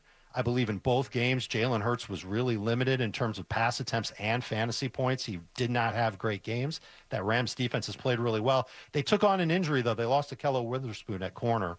And so I think they're going to end up starting Emmanuel Forbes, and he has been a whipping boy for A.J. Brown over the years when he was in Washington. And A.J. Brown actually looked a lot better last week compared to week 1. I would not be surprised if A.J. Brown got going against L.A. because of that matchup. But the way that the Rams offense has been going, I think they're going to find ways to move the ball against Philadelphia and get some decent points. I think that could be a really fun game. All right. Well, Dave, it is a tough season for some of us who did our entire drafts, picked every player. I didn't auto draft one guy. And you know what the lesson is? Fred, you should auto draft. Because well, you're 1-1, correct? No, I'm 0-2. Oh, you're 0-2? Okay. No. Where are you in terms of points? How many points has your fake ass football team scored? My point, I am third to the last in the league, so I'm not last. I have, let me see here. I can tell you. I have home, the league. Okay, I can tell you right now. I have 219 points. Last place has 188 points. John has 210 points. I was the worst team in week 1, the top scoring team in week 2. Yeah. Attaboy. Yeah, so Perfect. John's 1-1, but he's no better than I am. He's got the same team as me, basically. He's a point better than me, so it's a bit of a joke, if you ask me. Yeah, and then the guy ahead of him is 3 points better than me, so it's all a joke. It's all a joke. It's a joke. It is all fantasy. But you're going to win some games, Fred. Your team isn't that. I shouldn't have taken that tight end from Arizona. That was where I made the mistake. Trey McBride. That's where I made the mistake. I thought I was being smart. He wasn't my first pick. Saquon Barkley was, but I should have heeded your advice there. But I don't know. I should have taken St. Brown. Is what I should have done. Because I would have had all those. But you weren't saying that after week 1, were you? St. Rob. No, I wasn't. I'm very happy to have him on my roster week 2. Good. You're lucky I like the Lions, or else I'd root for something terrible to happen. All right, very good. Dave Richard, everyone check him out. He's the best. He's been on our show for over a decade, maybe close to 2. He is on Fantasy Football Today on CBS Sports Network. You can check him out on YouTube. Search Fantasy Football Today. Dave, as always, thank you so much, sir. Appreciate it, guys. Enjoy the Patriots win this weekend. All right, there you go. I like that. He's predicting a Patriots win against the Steelers. Now I will be at UConn during that game in Storrs, Connecticut. Woo. I will be watching that game on my telephone, which I'm not even positive I can do because I can watch the other games on YouTube, but Verizon won't let me watch sporting events on my phone unless I'm on my own Wi-Fi. Really? Yep. Oh, geez. So I don't know what I'm going to have to do there. Because I would like, I've decided I would like the Patriots to win more than I would like Aaron Rodgers to win, because it's a real Sophie's choice here. I can see that. So I am going to, I'm leaning, expecting and wanting a Patriots win, which is an unprecedented 2 weeks in a row. So this will shift soon. So enjoy the mojo now, Patriots fans. All right, here are the headlines. Sports Hub headlines. Presented by Celsius Energy Drinks. Red Sox outlasted the Athletics at Fenway Park last night. 5-4 in 10 innings. They have 10 games left in their regular season. They're tied with Seattle for the final two wildcard spots in the American League, 2.5 games clear of Cleveland, who also won last night. Patriots host Pittsburgh Sunday. Yesterday, they got Christian Gonzalez out on the practice field for the first time since the beginning of training camp. He was also limited at the workout. Keon White, the only player not on the field at all. New York Jets, as we were just talking about, announced the starting quarterback Justin Fields is out this week against Tampa Bay. He's got a concussion. Tyrod Taylor in line to take his place. Week 3 of the NFL season begins tonight in Buffalo. The Bills host Miami, and the Bruins announced yesterday David Pastrnak is out the first few on-ice workouts of training camp with a case of tendonitis. Sports Hub headlines are brought to you by Gabriel Iglesias at TD Garden. Stand-up comedy legend Gabriel Iglesias is coming to TD Garden Saturday, September 27th. Get your tickets at Ticketmaster.com. I'm John Wallach at Boston's Home for Sports, 98.5 The Sports Hub. Your next update at 9 o'clock. Stay tuned for more Toucher and Hardy on the Sport.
app.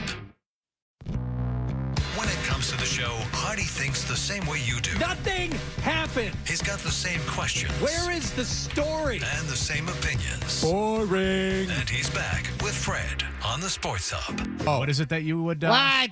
What's happening? I'll never hear it from him. Go ahead. What? Wallach is the only guy who knows the player who is speaking here. Who is it? He's a starting linebacker. I've forgotten his name already. From what team, though? The Chargers. Okay, so the he's guy who's playing right now for Jim Harbaugh. He's playing for Jim Harbaugh right now. And he's talking on a podcast. It's the Draymond. Why is Draymond Green talking about football podcast, which is our friend of the show, Jordan Schultz. Right. He and Draymond co-host. Okay. Yeah. Oh, yeah. We talked to Jordan Schultz about this podcast. All right. Here we go. The great Draymond Green, my favorite NBA player. Which you will not hear much of in this. It's mostly the player talking about his coach, Jim Harbaugh. Here we go. Coach Harbaugh, is he a lot funnier and more personable than maybe the media or the fans give him credit for? You guys have no idea. When he goes into these rants, he gets to talking, he gets to go from, hey, guys, we need to be able to focus. His zen falls out. He's a zenner. I don't know if he knows that, but he loves his zen. His zen falls out. Outrageous. He's got something between his cheek and gum that falls out while he's yelling. It's insanity. Harbaugh in his office, they did this thing on one of the sports networks that, thank God there wasn't a woman on, because like Whitlock, I would have been completely unable to watch it because of the sexual prowess. Yoga pants and booty shorts. Going in front of me. I can't even be on She's Instagram. Got a big pair of cans. On Instagram, there's so many women. I can't get anything done. I'm so sexual, John. It's unbelievable. I'll stand clear. Well, please do. Yeah. I'm referring to Whitlock's problems. He said he had to get off Instagram because I don't want to be distracted by sex. There's too many women. You can't get anything done. It sounds very sincere. And but anyway, so he was going around and he has a collection of broken helmets from dudes on his teams that have gotten in collisions so bad. I've seen this. I guess a brain injury is the trophy, but like that he literally behind the thing goes like, yeah, this is when like Ted Washington like ran into a wall. So he's got all these broken helmets. He goes to pick up. He's like, you know what? I'll just save it for next time. Tries to put this in his pocket. It falls again. He's like, we're all like, Coach, let the Zen go. Let the Zen go. He pulls out 5-6 packets of them. Like, you know what? I got more for next time. We're like, what was the point of even trying to save the one that you just dropped? I mean, like the guy. Oh, this is a Seinfeld bit. He did this at the McDonald's convention. I can kind of relate because there was one time I was in Las Vegas and I had my little tube of nicotine lozenges and I was opening one up with the foil pack on top and a bunch spilled out. We were like in the middle of the Forum Shops, the big sky there over there. Yeah. I was with Marcy at the time and they spilled out all over the floor. This is when they weren't readily available. It's like, this is the one tube I had with me, for the trip. Yeah. How am I going to find a Walgreens in Las Vegas? We're staying at Caesars. So I went around the floor of the Forum Shops, surrounded by Prada stores and the Breitling watch shop. And here I am. Excuse me. I need to get underneath you here. You're like snorting plaster dust off the floor, like searching the carpet for Coke that you might have spilled. Because I do count them. I do, before I start the day, I count and say, do I have enough in here to get me through the show? Yeah, I should be. Yeah, if you're counting pills, they say that's a bad thing. But these are the only pills I count. But it's like you go into your roommate's room with a razor blade and just go to the bedside table and start seeing if you can collect enough. I kind of side with Harbaugh on this one. Maybe he only had a certain number of Zins for the day, and if one flew out of his mouth while he's talking, you got to pick that thing up. You save that for later. Or maybe he doesn't want to seem weak, that he's somehow being compromised by big nicotine. It's just all over the place. But when it comes to football, it's all about winning. But he is one of the silliest dudes I know. Jump in the ice tub in all of his clothes. There you go. Cold plunge, baby. Yeah, that's a Carlin bit. Full clothes, jump in the ice tub. Man, he's different, bro. He's so different. He'll jump in the ice tub in all his gear. Completely, fully clothed. Oh, wow. Exactly what he had on. Different. I wonder if he's afraid of people seeing his genitalia. I think he's afraid of untucking his hoodie from his khakis. I wonder if he's just ashamed of his body. Oh, Jim. I don't like that. I talked to him about it before. Harbaugh's different. He says he has 5 khakis, the same 5 shirts, the exact same, and he said that each day you can't tell if he didn't clean because they're all the same. So it's like, same thing, man. He wears the same thing. I mean, that's just him being consistent, though, right? Just practicing what he preaches. Just like a true Michigan man. There you go. There's That's Mark Twain of our time. That's an Einstein trick. You just have 5 versions of the same outfit. You don't have to waste any brain energy, picking out your clothes. Well, it's like Skip Bayless going to the Chinese food place once a week and just picking up broccoli chicken and stacking the refrigerator for it. So it's a no-brainer. He can get knee deep into his sports takes. He lives like a carotene kung fu existence. It's like a monk. He really is. He's a monk. He has to percolate, let the subconscious get into a meditative state where that 90% of the brain as humans we don't use. That's able to churn out what you think of Dak Prescott. Use that brain for good, not evil. Phil Perry's going to be in it. He is a firebrand, really. He's a lightning rod of controversy. He will be in just a moment to talk about your New England Patriots. More Toucher and Hardy on the way on the Sports Hub.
98.5, the Sports Hub. Paisley Media Group Station. Essential Sports Hub headline presented by Celsius Energy Drinks. A much-needed win for the Red Sox last night. They beat the Athletics 5-4 in 10 innings at Fenway Park. Nick Sogard's pinch hit grounder was just slow enough to allow Nate Eaton to score from third base to win the game. Masataka Yoshida 2 RBIs. Sox are tied with Seattle for the final 2 playoff spots in the American League. They are both 2.5 games ahead of Cleveland with 10 games to go. Sox play the Athletics at Fenway one more time this afternoon. Brian Bale will pitch. As for the Patriots, they finally got Christian Gonzalez and his hamstring out on the practice field yesterday. They host Pittsburgh on Sunday. Keon White, the only player not out there. Also, Mike Vrabel announced that although defensive coordinator Terrell Williams is back with the team, assistant coach Zach Core will call plays on Sunday.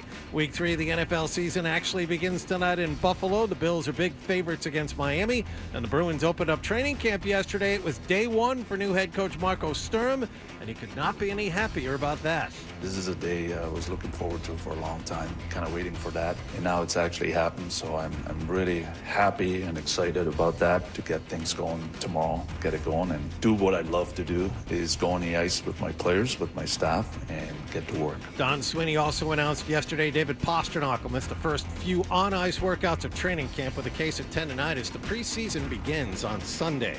Sports Hub headlines are brought to you by the Albrecht Auto Group, Zoe's Auto Dealer. Purchase any new vehicle from one of their 8 dealerships and get the Albrecht Advantage, a 10-year, 150,000-mile limited powertrain warranty backed by Allstate Insurance.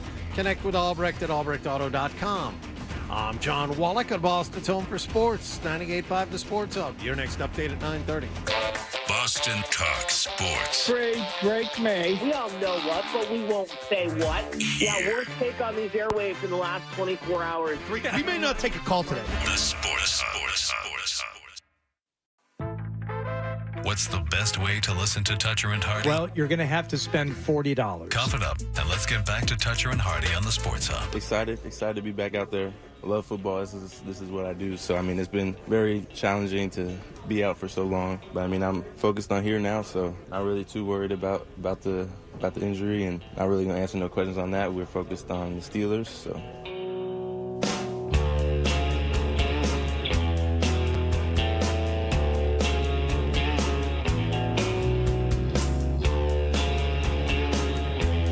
Hey, we're Toucher and Hardy. Phil Perry covers the Patriots for NBC Sports Boston. You can watch us on YouTube. If you subscribe to 98.5 The Sports Hub, the world turns into a better place.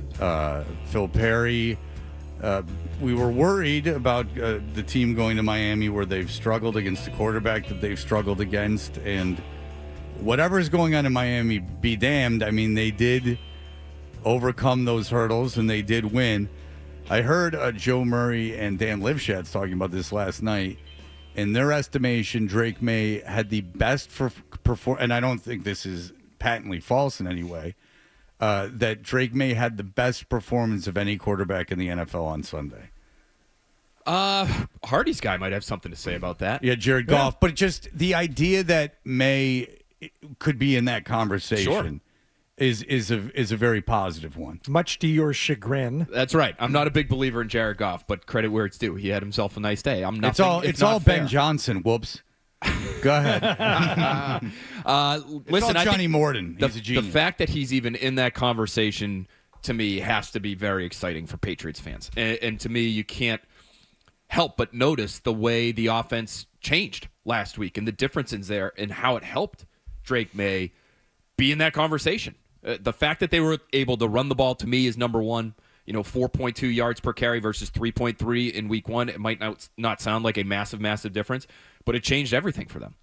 He had half the number of pass attempts in week 2 that he did in week 1. In week 1, he led the NFL in dropbacks, 53 drop, more than even Josh Allen.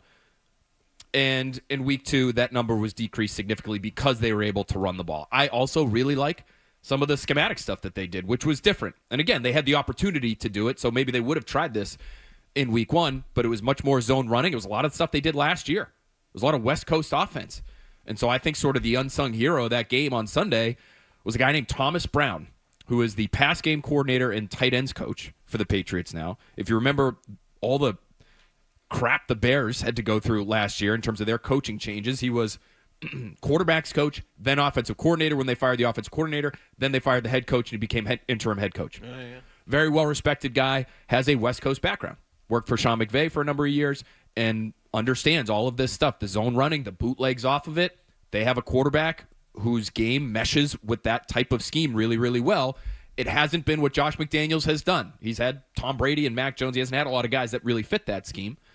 And so having somebody like Thomas Brown, and they have a couple other coaches on the staff who have some West Coast background as well, but just because he's this pass game coordinator guy, my understanding is he's actually run some of the run game meetings. He wears a lot of hats for this Patriots offense. I think you really sort of saw his influence on Sunday, and it'll be interesting to me to see if they're able to continue with that same sort of style moving forward here, because clearly Drake May looked way more comfortable being able to do that sort of stuff. Okay, so just as a meta thing, look, there are guys that, like, Patrick Mahomes isn't fast, but he runs. So this is what I'll ask you. You mentioned, like, Brady and Mac Jones and stuff. Mac Jones was fine on Sunday. But in the NFL today, do you think that and you don't like Jared Goff, who doesn't run, do you think that you can win a Super Bowl with a quarterback that doesn't run? If the situation's right, I think you can. Okay. I do. Yep. Would you draft a kid that couldn't run if he was a great pocket passer, but he couldn't run? Would you draft him? I probably wouldn't. I wouldn't be. It would depend on where it was. So I guess that's how I would qualify. America. That. Would I draft right Jared Goff? Good old USA. If my team needed a quarterback in America, in these Land of the great free. United States, would I take him in the second round if I needed a guy and I said, you know what, it's a second round pick. If it doesn't work out, it's not the end of the world. We're not going to invest our entire future in this guy, but let's get him in. I would be willing to do that even if he's not a runner, the way Goff is really not a runner. Okay, well, I mean, I'd be willing to do it if he is like elite, like this kid slings it like no one else. He can't really move, but out of the pocket, he's the second coming of you name it.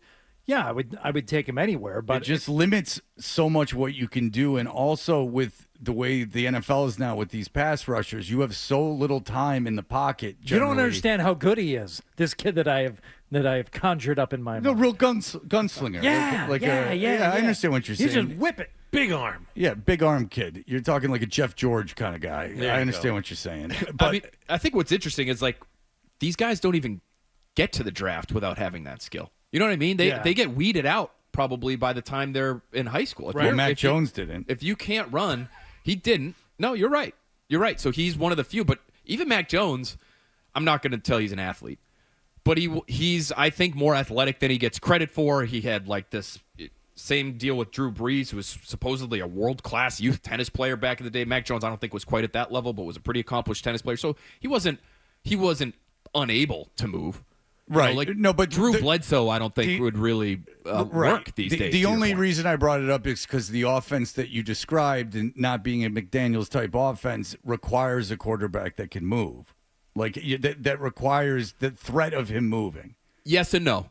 Jared Goff ran that offense with Sean McVay and got to a Super Bowl. Okay. Right. So it's the booting, it's the rolling out. Like, you're not outrunning people necessarily when you're doing that. You're getting the defense going one direction, and then you're reversing field. And so a lot of times you're just kind of free out in the open, field behind the line of scrimmage. But you can do it with guys that are less than elite athletes, is how it would Well, work. I mean, yeah, and he's got Stafford now, so Stafford isn't any danger to anyone but himself. So, that is a good point. All right, how'd the offensive line hold up? It looked good. Yes, it looked good on Sunday. Yeah, I thought they did really well, and it's only 2 weeks, and so I don't think anybody should be necessarily taking victory laps. But the Will Campbell arm length thing hasn't showed up yet, and that pass rush in Miami, that was really their one redeeming quality defensively. Were the guys they had up front to generate a pass rush, and so to me, you look at him, you look at Jared Wilson, who I thought played really, really well. The left side looks like it's got a very bright future. And I look at especially, some of the stuff that happened with the running back, right? Travion Henderson, we all thought was going to be this great pass-protecting back. He touches last week? He wasn't. And I think the fact that he struggled in pass protection sort of hides the fact that the offensive line had the kind of day that it had. Because you look at the stat line, and Drake May was sacked whatever it was, 3 or 4 times. You say, okay, sort of an average day. That wasn't really on the line. If the running back isn't holding up his end, it doesn't mean the offensive line wasn't doing pretty damn well. And so you look at some of the numbers, and again, it's a short sample, but some of the stuff according to PFF, and I think they do a decent job when it comes to tracking pressures and hits and who's responsible. Not perfect, but I've talked to players who have told me, no, they do a pretty good job. So I'll look to them every once in a while, and they're either in the top 10 or hovering around the top 10, top 12 in things like pass protection grade, pressure rate allowed, and last year they're at the bottom of the league. They're in the bottom 3 in those categories. So that line, it looks like, again, through 2 games, has been upgraded to the point where they can allow a young quarterback to have success, which was not the case last year. Okay, have you congratulated Stephon Diggs for the upcoming job? I have not, but he was, because you had a bit of a kerfuffle with him. Kerfuffle, yes, that's a good word for it, I guess. No, I haven't, but it was mentioned to him, I think, a couple different times. Yeah. In his scrum with the media. But maybe yesterday. you. And this is something where you it's think I like, should do that? Yeah, you go up to me and like I don't think hey, he really- I've got like 5 kids of my own. It's like I can relate, and you guys can talk about child. I was in the music industry, like you're like the baby mama. Like you were in the. That's you right. Were in the, That's you were right. in the You've got music so industry. much. You've got so much in common. That A is lot of true. bridges you I can hadn't build. thought of that. No, you guys are right. Okay. Well, I'll try to do that, and I'll let you know how that goes. I'm sure he really is wondering why I haven't congratulated him on that yet. It couldn't hurt to be kind. That's all. It couldn't hurt to be kind. Jesus, Phil. You mentioned Travion Henderson, like his struggling in pass blocking. That sounds like the kind of stuff that gets coaches pissed. I mean, that sounds exactly like something that gets coaches pissed. One of those things that fans don't really pick up on that coaches hate. Do you think this could end up affecting his playing time? I know it's one game, but do you think if this continues, it will affect Travion Henderson and what he does with this team and how much of it he does? I think it could. I do, especially since they have 2 more capable backs. Obviously, Ramondre Stevenson, but if you wanted to sort of maintain Stevenson's load without putting too much on him, if you decide, okay, we just aren't ready to have Travion Henderson out there all that often in passing situations, Antonio Gibson is a perfectly suitable NFL experienced guy who's played in passing situations all the time. So didn't we see the beginning of that, though, last week? I mean, how many touches? 5? They only threw to him twice. I mean, at 2 targets, 3 carries. I mean, if that's not phasing the guy out of the offense, who is supposed to be a big part of it, I'm not sure what is. And he only had 19 total snaps. Now, I think this does get to, in some way, back to the overall game plan, and this includes, Pop Douglas is sort of in the same realm of this conversation where we're talking about why guys don't play very much. That certainly could have been related to the holding penalties. He had 3. He's been getting credit for 2. It was 2 offensively, then he had another on special teams. So that's rare. It's like the golden sombrero of football. But 19 snaps to me is more indicative of we wanted 2 tight ends on the field. We want to run the football. We want to establish that we're going to be a balanced offense. This is what we're going to do. We're not going to get away from it the way we did last week. So we're going to get our big people on the field, and we're going to try to cram it down their throats. That's not really Travion Henderson's game, right? If that's your game plan, which back are you going to put out there if you're Josh McDaniels? It's probably going to be Ramondre Stevenson, who's 230 pounds as opposed to 205, which is what Henderson is. So I think that's part of the reason you didn't see as much playing time from him. My guess is this week, if there are more passing situations, if they find themselves in 3rd and long more, if they're trying to come back, if they're down 2 scores, my guess is he's such a special talent and they know it. I don't know if they'll hold one bad game against him and say, we just can't have you out there, because they're hurting themselves if they do that, if they're in those types of situations where they need to throw the ball. Okay. If they find themselves in kicking situations this week. That'll happen. Yeah. Yeah. I mean, think? You heard it here first. The extra points were obviously the issue. The field goals weren't. But has it been a concern? I know Vrabel went out of his way, giving Borregales the game ball afterward and saying, I had every faith in you to send you out there, which when you look at situationally in the game, you wonder if he was being completely honest with his assessment of Borregales and how everything was treated there. But what's the feeling? Because if they're going to win this or any other game this season, you can safely say they're going to be close games, and every point is going to come at a premium. The problem is they're sort of pot committed on this guy now. I mean, I don't know. I haven't done a whole lot of free agent kicker research. I don't know who else is out there. The guy they had in camp all summer with Borregales, Parker Romo. Suffice it to say, okay. there's kickers out there. There's always some 40-year-old guy that with 20 years of experience that they can bring in that generally is better than the guy they're replacing. So that's true. The one thing I would say, just to push back on that a little bit, is they do care about these kickoffs now. And so the 40-year-old guy oftentimes doesn't have, Nick Folk, for example, doesn't have the leg to do the kickoff thing. And so if you want somebody who can do the kickoff thing and place it where you want, inside the landing zone, down inside the 5, force these guys 40. to return. Prater's great. Yeah, and he's 40. He's never been without a job. Yeah, all right. Nitpicking, but you're talking about old guys, and you're saying they can't do something, and I'm telling you Prater, and that's facts. He's and now telling you one old guy. Why are you so sensitive about old guys not being able to do anything? Because it's Fred? called gaslighting. Good gracious. No, I'm just kidding. All right, so you're saying that they're hamstrung because they used to pick on the kid. You're probably right. There's probably somebody out there who could do a better job. I'm obviously kidding.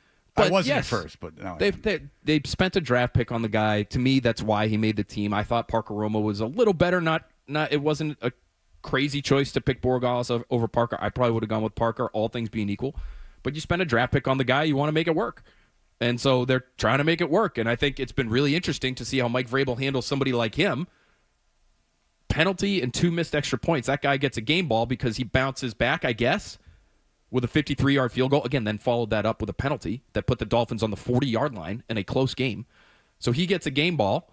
This is interesting, the head coach's psychology. He gets the game ball, and the quarterback, who was the best player on the field probably for either team, who you don't win without, is just sort of sitting there clapping for everybody else who got a game ball. And maybe it's a confidence thing, and he wanted to get the kid's confidence up in front of the team or something. But with those extra points, it got into a national discussion about how these kickers that are generally, except for Sebastian Janikowski, these kickers that are top picks or that drafted at all, tend to struggle.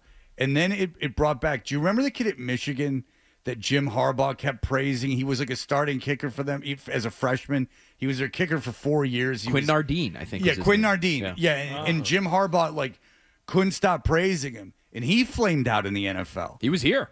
Yeah. He thought he had won the kicker job.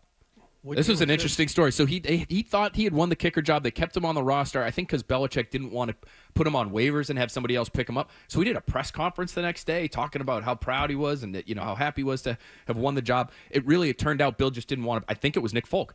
I think he didn't want to guarantee Nick Folk's salary for the full season by having him on the roster week 1. So he released Nick Folk knowing he was going to bring him back.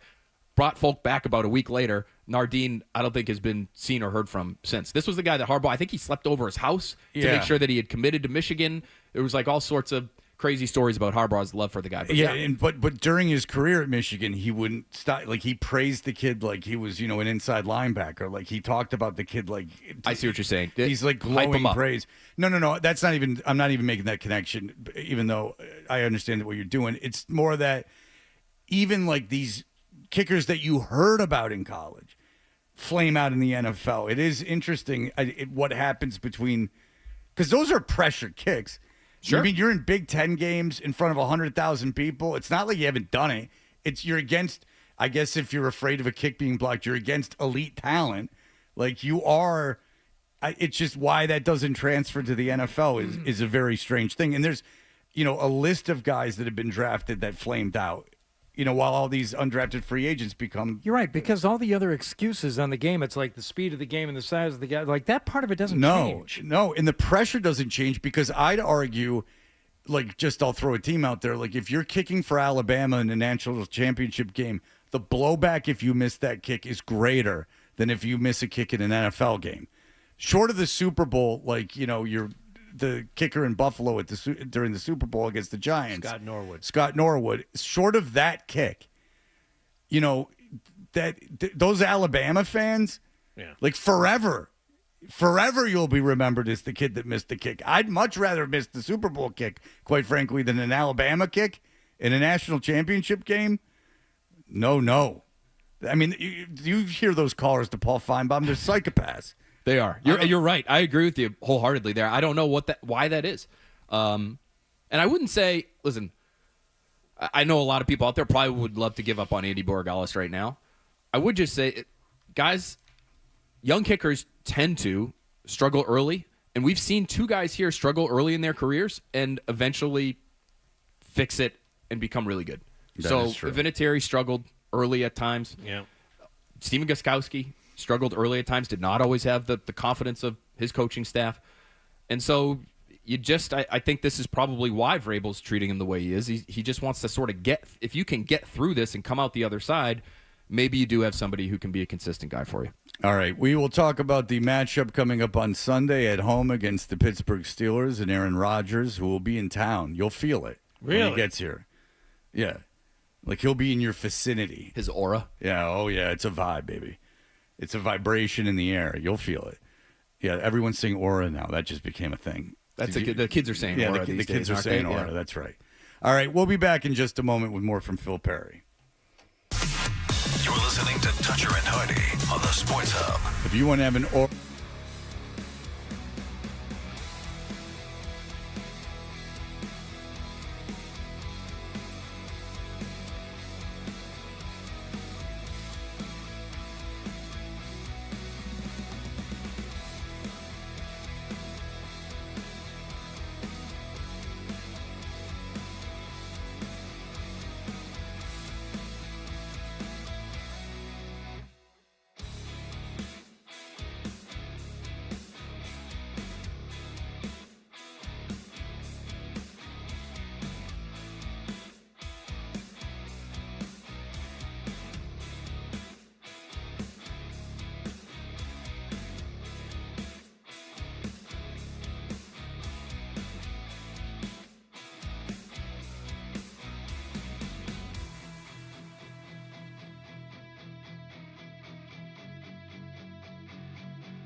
Because it's a thing. All right. You know what I'm talking about. Sure. No idea what you're talking about. Here's more of The Thing on the Sports Hub. Baby boomers.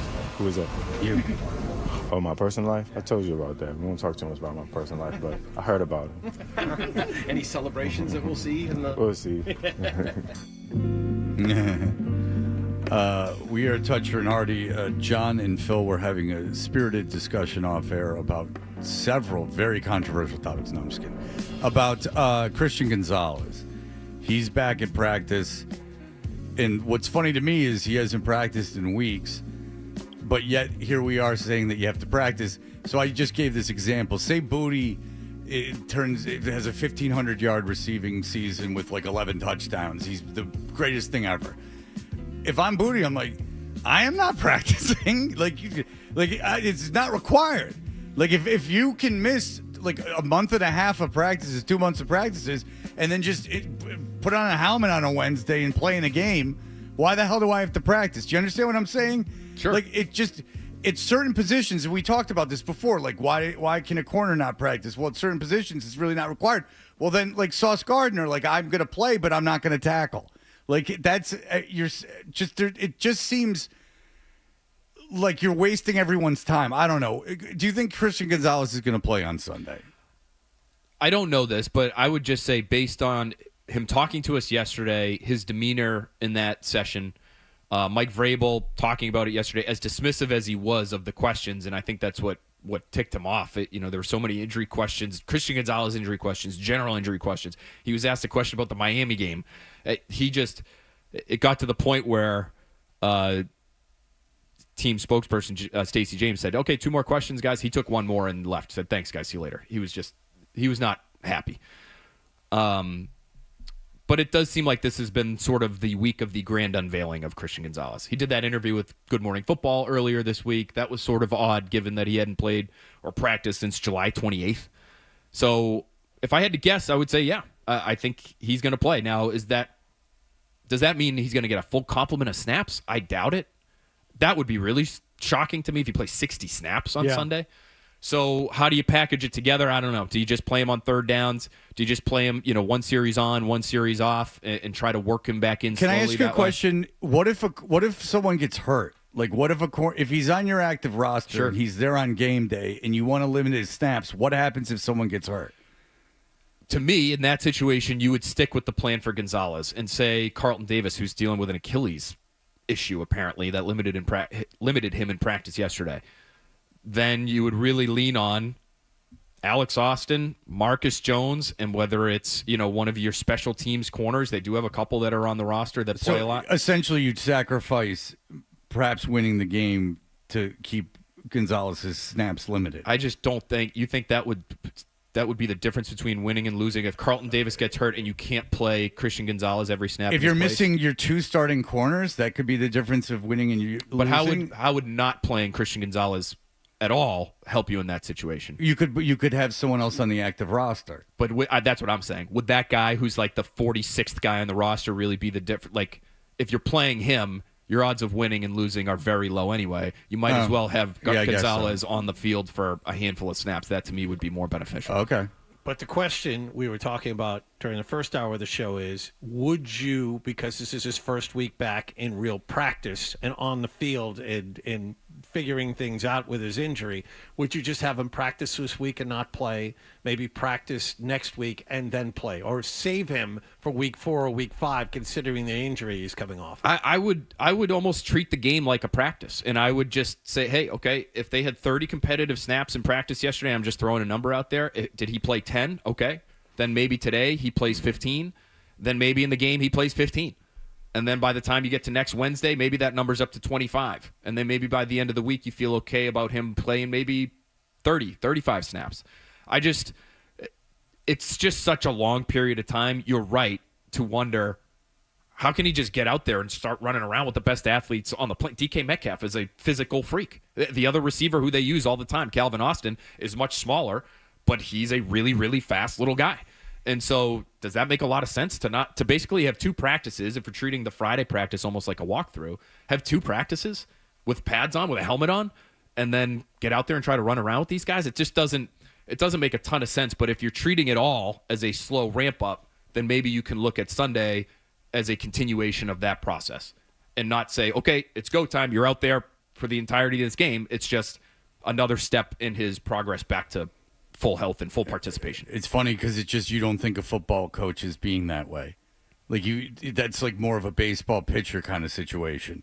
It's like snap counts. Like it's not just you just don't think of those guys being wired that way. All right, you mentioned Metcalf and Austin. How do you see this game playing out? The Steelers' run defense has been very poor, but offensively they've been okay. How do you see this game playing out? Offensively, they've been okay. To me, again, just to touch on how Gonzalez could impact the game. The Patriots, when they blitz right now, this is in terms of EPA per play, which everybody uses, good measure of efficiency. When they blitz, they're the worst defense in football. They're last in the league in terms of the number of big plays and efficient plays that they allow when they send extra guys. So, to me, you want to try not to do that, and you'd love to have your best cover guy out there, which can help your pass rush without sending extra bodies at the quarterback by having him out there and covering for a little bit longer. They're also 29th in pressure rate, period, so they don't, generally speaking, get after the quarterback. Milton Williams has been really good. Harold Landry's been really good, but they're near the bottom of the league in terms of bothering opposing quarterbacks through 2 weeks. So if you can't get there, you need your best cover guys. So that's another reason why I try to play him a little bit. I do think you just try to run the football this week. The stats are almost comical. When you look at the Steelers through 2 weeks, everybody's running away from TJ Watt because they don't fear anybody else, and they probably rightfully so look at him and say, if we can just make sure that guy doesn't ruin the game for us, we'll be just fine. Teams, when they run at J.J. Watt this year, again, only 2 games, 2.5 yards per carry. When they run left, which is usually where T.J. Watt is not, they average 6 yards per carry. So it's more than double. So it's, again, you look at some of the charts and where these runs have gone, it's laughable. Everything is to one side of the field, and the Steelers obviously know this. And they can't do anything about it. They still can't figure it out. So this has been not only one of the worst defenses in football, but one of the most disappointing. And it dates back really to the end of last year, too. They've 10 games. They've allowed 300 yards of offense. That's most in the league.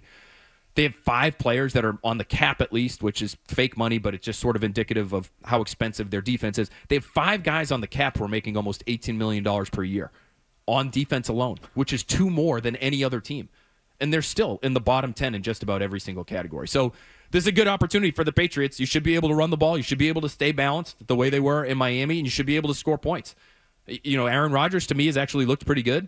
I don't know how much you guys have seen of him, but the arm actually looks okay. Yeah, You saw him a lot in week 1. I saw him in week 1, and yeah, he was good.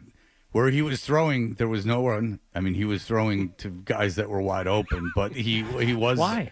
And he got hit. He got hit 6 times, but the inescapability is obviously not there. But he did look good. Yeah, that's the one thing with him is if you can bother him, and they play, I think 80% of the time out of the shotgun. He just wants to stay away from people at this point. Which, listen, I understand that he should want to stay away from people, but I think that is impacting how he plays. They throw for the vast majority of the time. They throw short, and they'll throw short all day. It's an incredible. It's over 70, well over 70% of their passes do not go 10 yards beyond the line of scrimmage. So he ain't throwing it deep all that often. No, he's getting it out He ain't quick. throwing it to the intermediate area. He's getting it out quickly. So those guys, whether it's the corners on the outside, or it's the linebackers who have had a really hard time in coverage in the middle of the field, those guys have to be ready for the ball to come out, and they have to do a much better job of tackling, because if you're throwing it short, you're depending on yards after the catch, and they've been one of the worst tackling defenses in football so far this year, which is surprising. With Mike Vrabel as a head coach, you would think that would be something that they are really all over, especially at the linebacker level. So that part has been really difficult, and I think maybe that's sort of a matchup to watch. Is Jaylen Warren is not a big name running back, but if you get him matched up with one of these Patriots linebackers, do they end up making a play that changes the game? So how do you explain the inefficiency of Robert Spillane through 2 weeks, who the Patriots brought in specifically for that reason? I think he's a good tackler, and I think his track record is such that has been established. And so I'm looking at this for now and saying small sample, and especially in that second game, that's a bad matchup for basically every linebacker in the league. And I would look at the calls. I would look at the scheme and say, why would you ever have Robert Spillane one-on-one in the middle of the field with Devon Achane, who runs a 4.3 40 and is a tiny little Waterberg of a guy and would be a hard cover for corners? Like, that to me is not putting your players in the best position to succeed. So maybe fewer blitzes. Maybe to me he's been a little over-aggressive in some of his tackles. It's why, to me, he's missed some. And maybe he felt like he had to do that against the speed of the Dolphins. Okay, you got to go all out to beat this guy to the sideline, and you got to lay out to try to make that hit. When you do that, you lose your technique, and that's how you end up with however many missed tackles he had in week 2. I think he's a good player. I think he'll be a good player for them. I'm not gonna look at that Miami game and say that's what this guy's gonna be over the course of 17 weeks. He should have a much better game this week. 2 1-1 teams going at it on Sunday, looking at their next handful of games and where these teams want to be by the end of the season. Who is the win more important for this week? Last week, I think we all agreed it was way more important for the Dolphins to get the win, and they did not.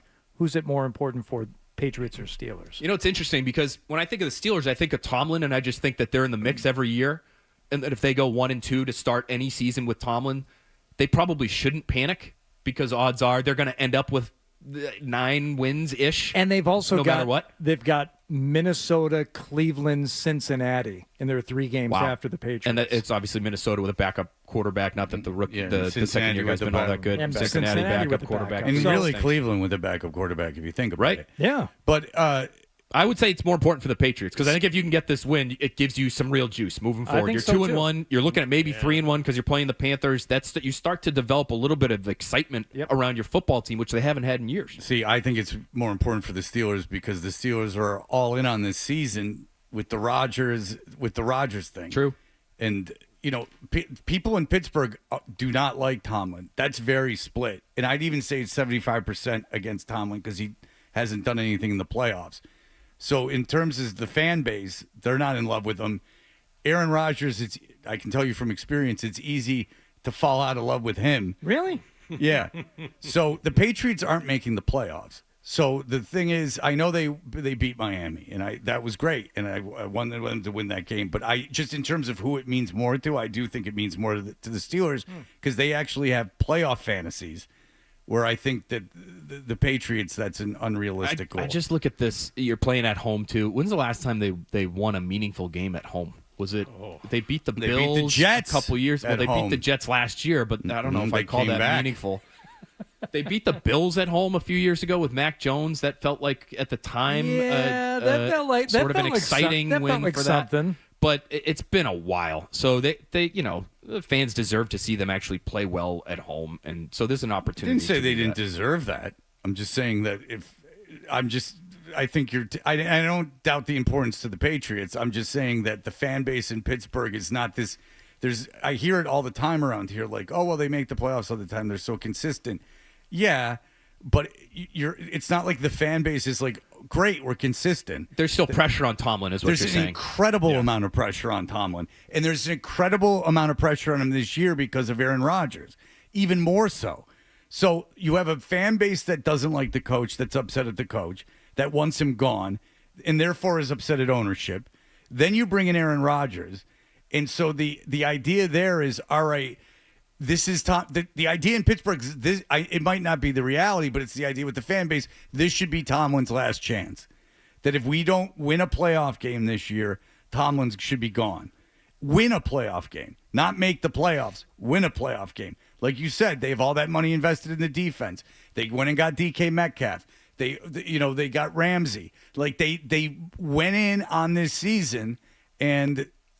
There's a tremendous amount of pressure on top. And they probably look at the Patriots as a get-right game. Well, absolutely. Right? This is a game they should win. If they lose this one, right. They look at the game last burning. week, and I don't look at the game this week that way. I've explained it many times. But they look at how would you look at the Miami win if you weren't intimately involved with it? You'd say they went into Miami. That team's a disaster. They're going to fire their coach on tomorrow. So, like, they're going to fire their coach tomorrow. So what do they care?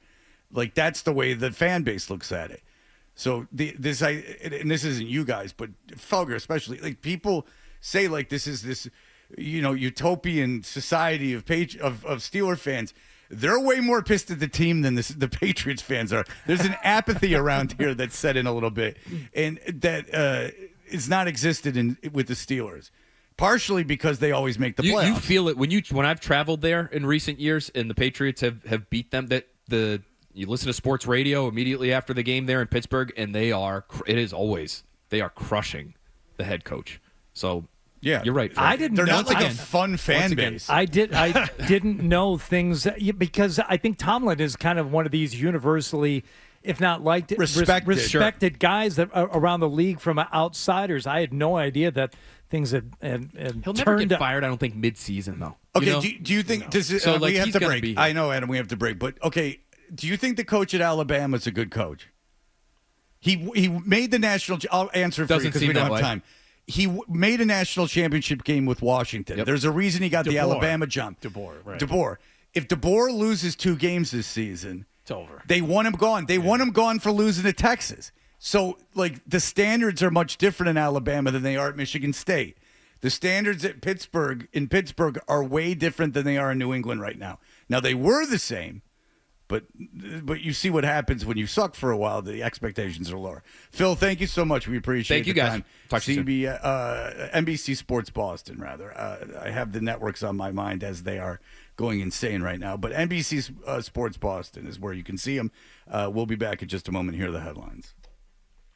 Sports Hub headlines presented by Celsius Energy Drinks. Red Sox beat the Athletics last night 5-4 in 10 innings at Fenway Park. Pinch hitter Nick Sogard drove in the winning run with a slow grounder in the bottom of the 10th. The two teams will finish up this 3-game series this afternoon. Red Sox have 10 games left. They're tied with Seattle for the final 2 wild card spots in the American League, and Cleveland is 2.5 games behind both of them. Patriots host Pittsburgh this Sunday. Yesterday, they finally got Christian Gonzalez out on the practice field for the first time since late July. He was listed as limited at the workout. Keon White, the only player not on the field at all. Week 3 of the NFL season begins tonight in Buffalo. The heavily favored Bills will host Miami. And the Bruins announced yesterday David Pastrnak is out the first few on-ice workouts of training camp with a case of tendonitis. The first practice of camp is today. Sports Hub headlines are powered by the commuter rail. Celebrate World Car Free Day on Monday and just take the train. Plus, don't forget to ride free after 9 p.m. Friday and Saturday nights. Visit massbytrain.com/things to do and get tickets with the M-Ticket app. I'm John Wallach on Boston's Home for Sports, 98.5 The Sports Hub. Your next update at 10 o'clock. You're listening to Toucher and Hardy.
It's time for The Stack on A lunch on my little boat. And my lunch is going to be about 6 white sharks with a side of Jimmy Bean. Jimmy Bean? Yeah, Jim Bean. Oh, Jim Beam. Yeah. I thought Jimmy Bean was code for something else. Yeah, coffee. Don't expect to see me tomorrow because I'm going to be drinking coffee for the rest of the afternoon, and I won't get to bed at a reasonable hour, which means I won't get up for work. But in all seriousness, it's just going to be me, McAfee, and my couch. Yeah, that sounds like a perfect Seeing Thursday. the bad boy of the Disney Corporation that kowtows to everything. Commanders are going back to D.C., gentlemen. City Council, 11-2 vote. Second and final approval for the project for the 65,000-seat stadium on the old RFK Stadium site. The two guesses here. When will it be done by, and how much will it cost? Well, I imagine it. Now, that just so you know, it's a mixed use. It's like a, it's Right. it's a whole thing now. You don't just build a stadium anymore. It's got pronouns all over the Oh, place. you got shops and restaurants and condos. And I am guessing late December. Well, if it's anything like the construction of the new clubhouse where my father lives, Oh, yeah. will we be alive when it continues? 5 years? 5 years is correct, John. 2030. How much is the project? Okay, geez. this I will get seriously. Okay, so it's the stadium and all the stuff around it? $16 billion. No. 16 billion. That's a lot. I'll say 5 billion. 11 billion. I'll go in between. I'll say $5 billion. John is way smarter than the average bird. $3.8 billion project. Oh, that's mixed-use development of the surrounding spare area change. for the. Figured the stadium be worth that much. Well, Yeah. there was just an AI company that just gave a lifeline to another AI company, and it was $10 billion. I just read that on a financial site today. So if it's $10 billion just to get a little lifeline to an AI company, you'd figure you'd have to pay at least $16 million to build a big old brick and mortar place. Now, I remember when they built the Bellagio and it was $1 billion hotel, and people were like, "That's crazy. That's the most expensive building ever built by anybody ever." And now, football stadiums cost 4 times that. But you know what? 20 years you know how later. they built that Bellagio, how they funded it. You take a 20, you put it between your driver's license and credit card when you check in. No, that goes straight to the person working the desk. That doesn't help the bottom line.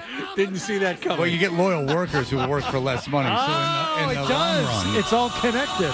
There you go, 12. Thank you. you give them a sandwich, and then they'll go like, "What? Any room is yours." You say you can sniff Because that if you stuff just out. hand a 20 over, Right. they'd be like, whoa, we're on camera, fella. I'm not allowed to take tips.